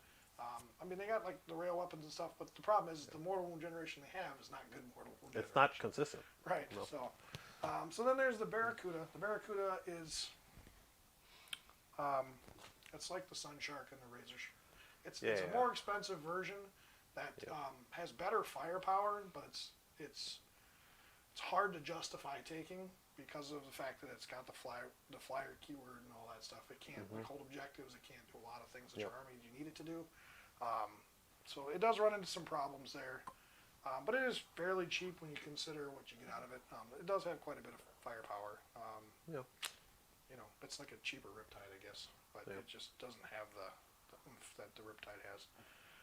Okay, so then the last two I want to talk about here. The Manta is what it is. That's not really That's not really anything you need to discuss. You're only playing that in Apocalypse. Manta's massive. Very few people have it, and it's gorgeous. But it is a showpiece through and through. Yeah. It's not a I'm playing this every game kind of. It's like 2,000 some points too when you put it on the table. So yeah, it's not whatever. It's cool, but that's all it is. So there's the two Tiger Shark variants, the X1 and the standard bomber. The Tiger Sharks are fun. They are a massive amount of points. They actually got a reduction in points recently, and they changed their ballistic skill from 2 up to 4 up. So I don't think they're as good as they were. With that said, they're a lot cheaper and more affordable than they were before. You're saving almost 100 points on them now. And I think it's kind of cute. They also have reduction in weapon systems. I think they fixed the regular Tiger Shark, but I think the X1 still only has like 2 guns, where before I had like 4 or 5. Oh yeah. But instead of paying 650 points like you used to be paying for it, now they're only like 400 or something. So they're definitely more reasonable in points cost. Oh yeah. With that said, I mean, you don't want to get hit with their heavy rail cannons. It's 4 shots, strength 16, AP minus like 5, strength 14, AP minus 5, and then they're D3 plus 6 damage each. One of these. Well, it's better than the driver, I think. Very far and away better than the driver. Yeah. It gets 2 of these cannons, and with 4 of those shots, they are going to take even a knight down pretty quick. D3 plus 6 damage, and then every time this thing wounds, the target suffers D3 in addition, D3 mortals in addition. When it just does a wound, it doesn't even have to do. It doesn't have to roll a 6 4 or plus, nope. no 6 plus, nothing like that. Just D3 mortal wounds every time it wounds. So D3 mortal wounds plus D3 plus 6 damage. That's a lot of damage really fast. It is only 4 shots, so it's kind of a, again, eggs in one basket scenario. And it's designed to kill like really big stuff. Really big stuff. But with that said, it's kind of a cute model. It's very fast. If you needed to destroy something, they're fun to put on the table. And I've played them a few games, and I've never really been disappointed with them. I think I've only had 1 game where it's just outright died without doing anything. It's not terribly durable, is it? Well, it's toughness 8. It's 16 wounds, 18 wounds. It actually went up 2 wounds. It was 16 before, which is kind of cool. But I don't know. I don't know. The ballistic 4, I think, is the real problem with it, because it's just not as consistent as it was. Yeah. But with that said, I mean, now let's get double the number of shots, which is kind of cute. Yeah. And it benefits from the tenets because it's not a Titan. It's still a Oh, flyer. it's not. It's still just a flyer. Ooh. So it fits your flyer slot. You benefit from your set tenets. So you take it as far sight, move that thing within 6 inches. Reroll Rerolling ones. hits and wounds of 1. Yep. And then it has all the stratagems you can take for it. Like it can blow up other units within 3 inches or whatever. It's got a monstrous base, so now it's blowing up a whole bunch of units instead of just little ones. In addition to that, the firepower is it's got quite a kick. Oh, it does, yeah. And then I think the only problem you're going to run into is whether or not you can afford to pay the points for this thing. Yeah. It's a cute unit. It does a lot of damage, and it's a gorgeous sculpt. For the X1, the bomber has less strong firepower, but it's a lot more weapon systems, and it's still pretty cute too. It's got a lot of shots, and it still can take rail weapons. They're just not as powerful as the heavy rail cannons. Yeah. So, but the last thing we're going to talk about is the Taunar Supremacy Armor. This thing is a lot of points. It's like 1,000 points, but it is an army. It's a walking army. It's not. It's not holding objectives. Well, if it's a can, it's a very, very big can. Very big can. This thing can carry pretty much any massive Forge World weapon system on it, and they're all pretty good for the most part. Some a couple shine a little better than others. But with that said, these things are gorgeous sculpts. They're massive. They have, they used to have the battlesuit keyword, so the biggest problem with them now is they stripped the battlesuit keyword off of them, which, understandable to an extent, but 1,000 points is a lot of points to pay for a model. Yes. This thing is a knight that can kill a knight with a few more wounds than a knight. Well, he's got 30 of them. In terms of its durability, though, it's a knight. Yeah. It's a knight with four or five more wounds, and it's cute, I guess, but its firepower is where it's at. I've looked at him before, and I feel like this is what the Orc Stampa should be. Yeah. But isn't, because it's an Orc Stampa. If the Orc Stampa was like ballistic skill 4, and then had all like these massive weapons on it, like this thing does, then I think it'd be interesting to run one of them. The Taunar is a fun unit to run. The problem is you're never going to consistently run these in games. They weren't designed to be anything. They weren't designed to be. They were supposed to played. be APOC units, and they are Titanic. They don't get steps, so I don't. He's got an invuln, right? It's got a 5-up, yeah. Okay, yeah, 5 up. Yeah. I don't know. It's cute. It's not as good as it was at the end of 8th edition. For a minute there, it was like 700 and some points. It had the battlesuit keyword with Savior Protocols. Yeah, I remember that. Absurdly strong. I remember that. But with that said, it's still kind of fun to play, and it's one of those things where we're going to get a game in here. We're going to put it on the tabletop. You're going to see it pretty soon in one of our games. I think that's probably what we're going to do with our next Tau game. Put this guy on the table and see what he can do. Tau aren't good at holding objectives, but at this point, when you put this guy on the table, you're basically saying, screw the objectives. I'm killing everything in your army. I will destroy the objective. Come at me, bro. Come at me, bro. Come at me, bro. In a really big tin can. Yep. So, yeah. So, that's going to wrap it up for our Tau stuff. Is there anything else you want to add to that? Not a whole lot. I was going to say that I've noticed that plenty of Tau players are also a big fan of Gundam, and that's kind of what appeals to them. Yeah. That's about as Gundam as you can get. It is. So if you like Gundam, go ahead. Yeah. There's your Gundam for you. Well, they're not cheap either. Forge World's expensive as it is, but this thing's like $500. Funny enough, actually, this is cheap compared to some of the other Titanic-sized units. Honestly, I was surprised it was only it was like a couple $100 cheaper than any knight that's roughly around the same cost. But with that said, I mean, the Tiger Shark's like half the cost of this thing. So you get a model like the Tiger Shark, which is actually bigger in terms of its width and all that. And then you compare this thing, it's a lot more resin maybe, but it's also far more expensive. So, and in terms of what these two can put out on the battlefield, I mean, the Tiger Shark can almost match the Taunar. And in some ways, it's better than the Taunar just because of the fact that it's not a Titanic unit. So it's cute. They're both fun, and I do love them. They're my Tau centerpiece units. One day I hope to have a Manta, put that on the table, and be like, then really be like, come at me, bro. But you'll take up half the table. But until then, this is really what started me off with. These have been like my major goals for my Tau army, and I absolutely love painting these models. The rest of my Tau army, I love painting them too. So I've had a blast really with this army. This army is my baby, and that's kind of what I'm known for in terms of my community. Between the painting, all the commission painting and stuff that I've done, and then my Tau, pretty iconic. So they're a fun army. Some people like playing me. Some people don't like playing me. Whether it's my personality or the fact that I just play Tau, I'll leave that for somebody else to decide. But with that said, write a thesis about that. Yeah, you can write a book or two. But anyway, so that's going to wrap it up for our Tau section. Like I said, we appreciate you guys' support. So if you guys haven't, leave a like on the video, subscribe to our channel, and then make sure you slap the notification bell so you guys will catch all our rest of our content here. And then we'll be back before long here. So we got a game on Tuesday for sure. That's going to be Carcharodons versus Sisters of Battle. So we're going to be debuting our Sisters of Battle. And the plan is to do a Sisters of Battle faction focus next. So, yes. So we'll be covering that, and then we will see you guys back on the tabletop.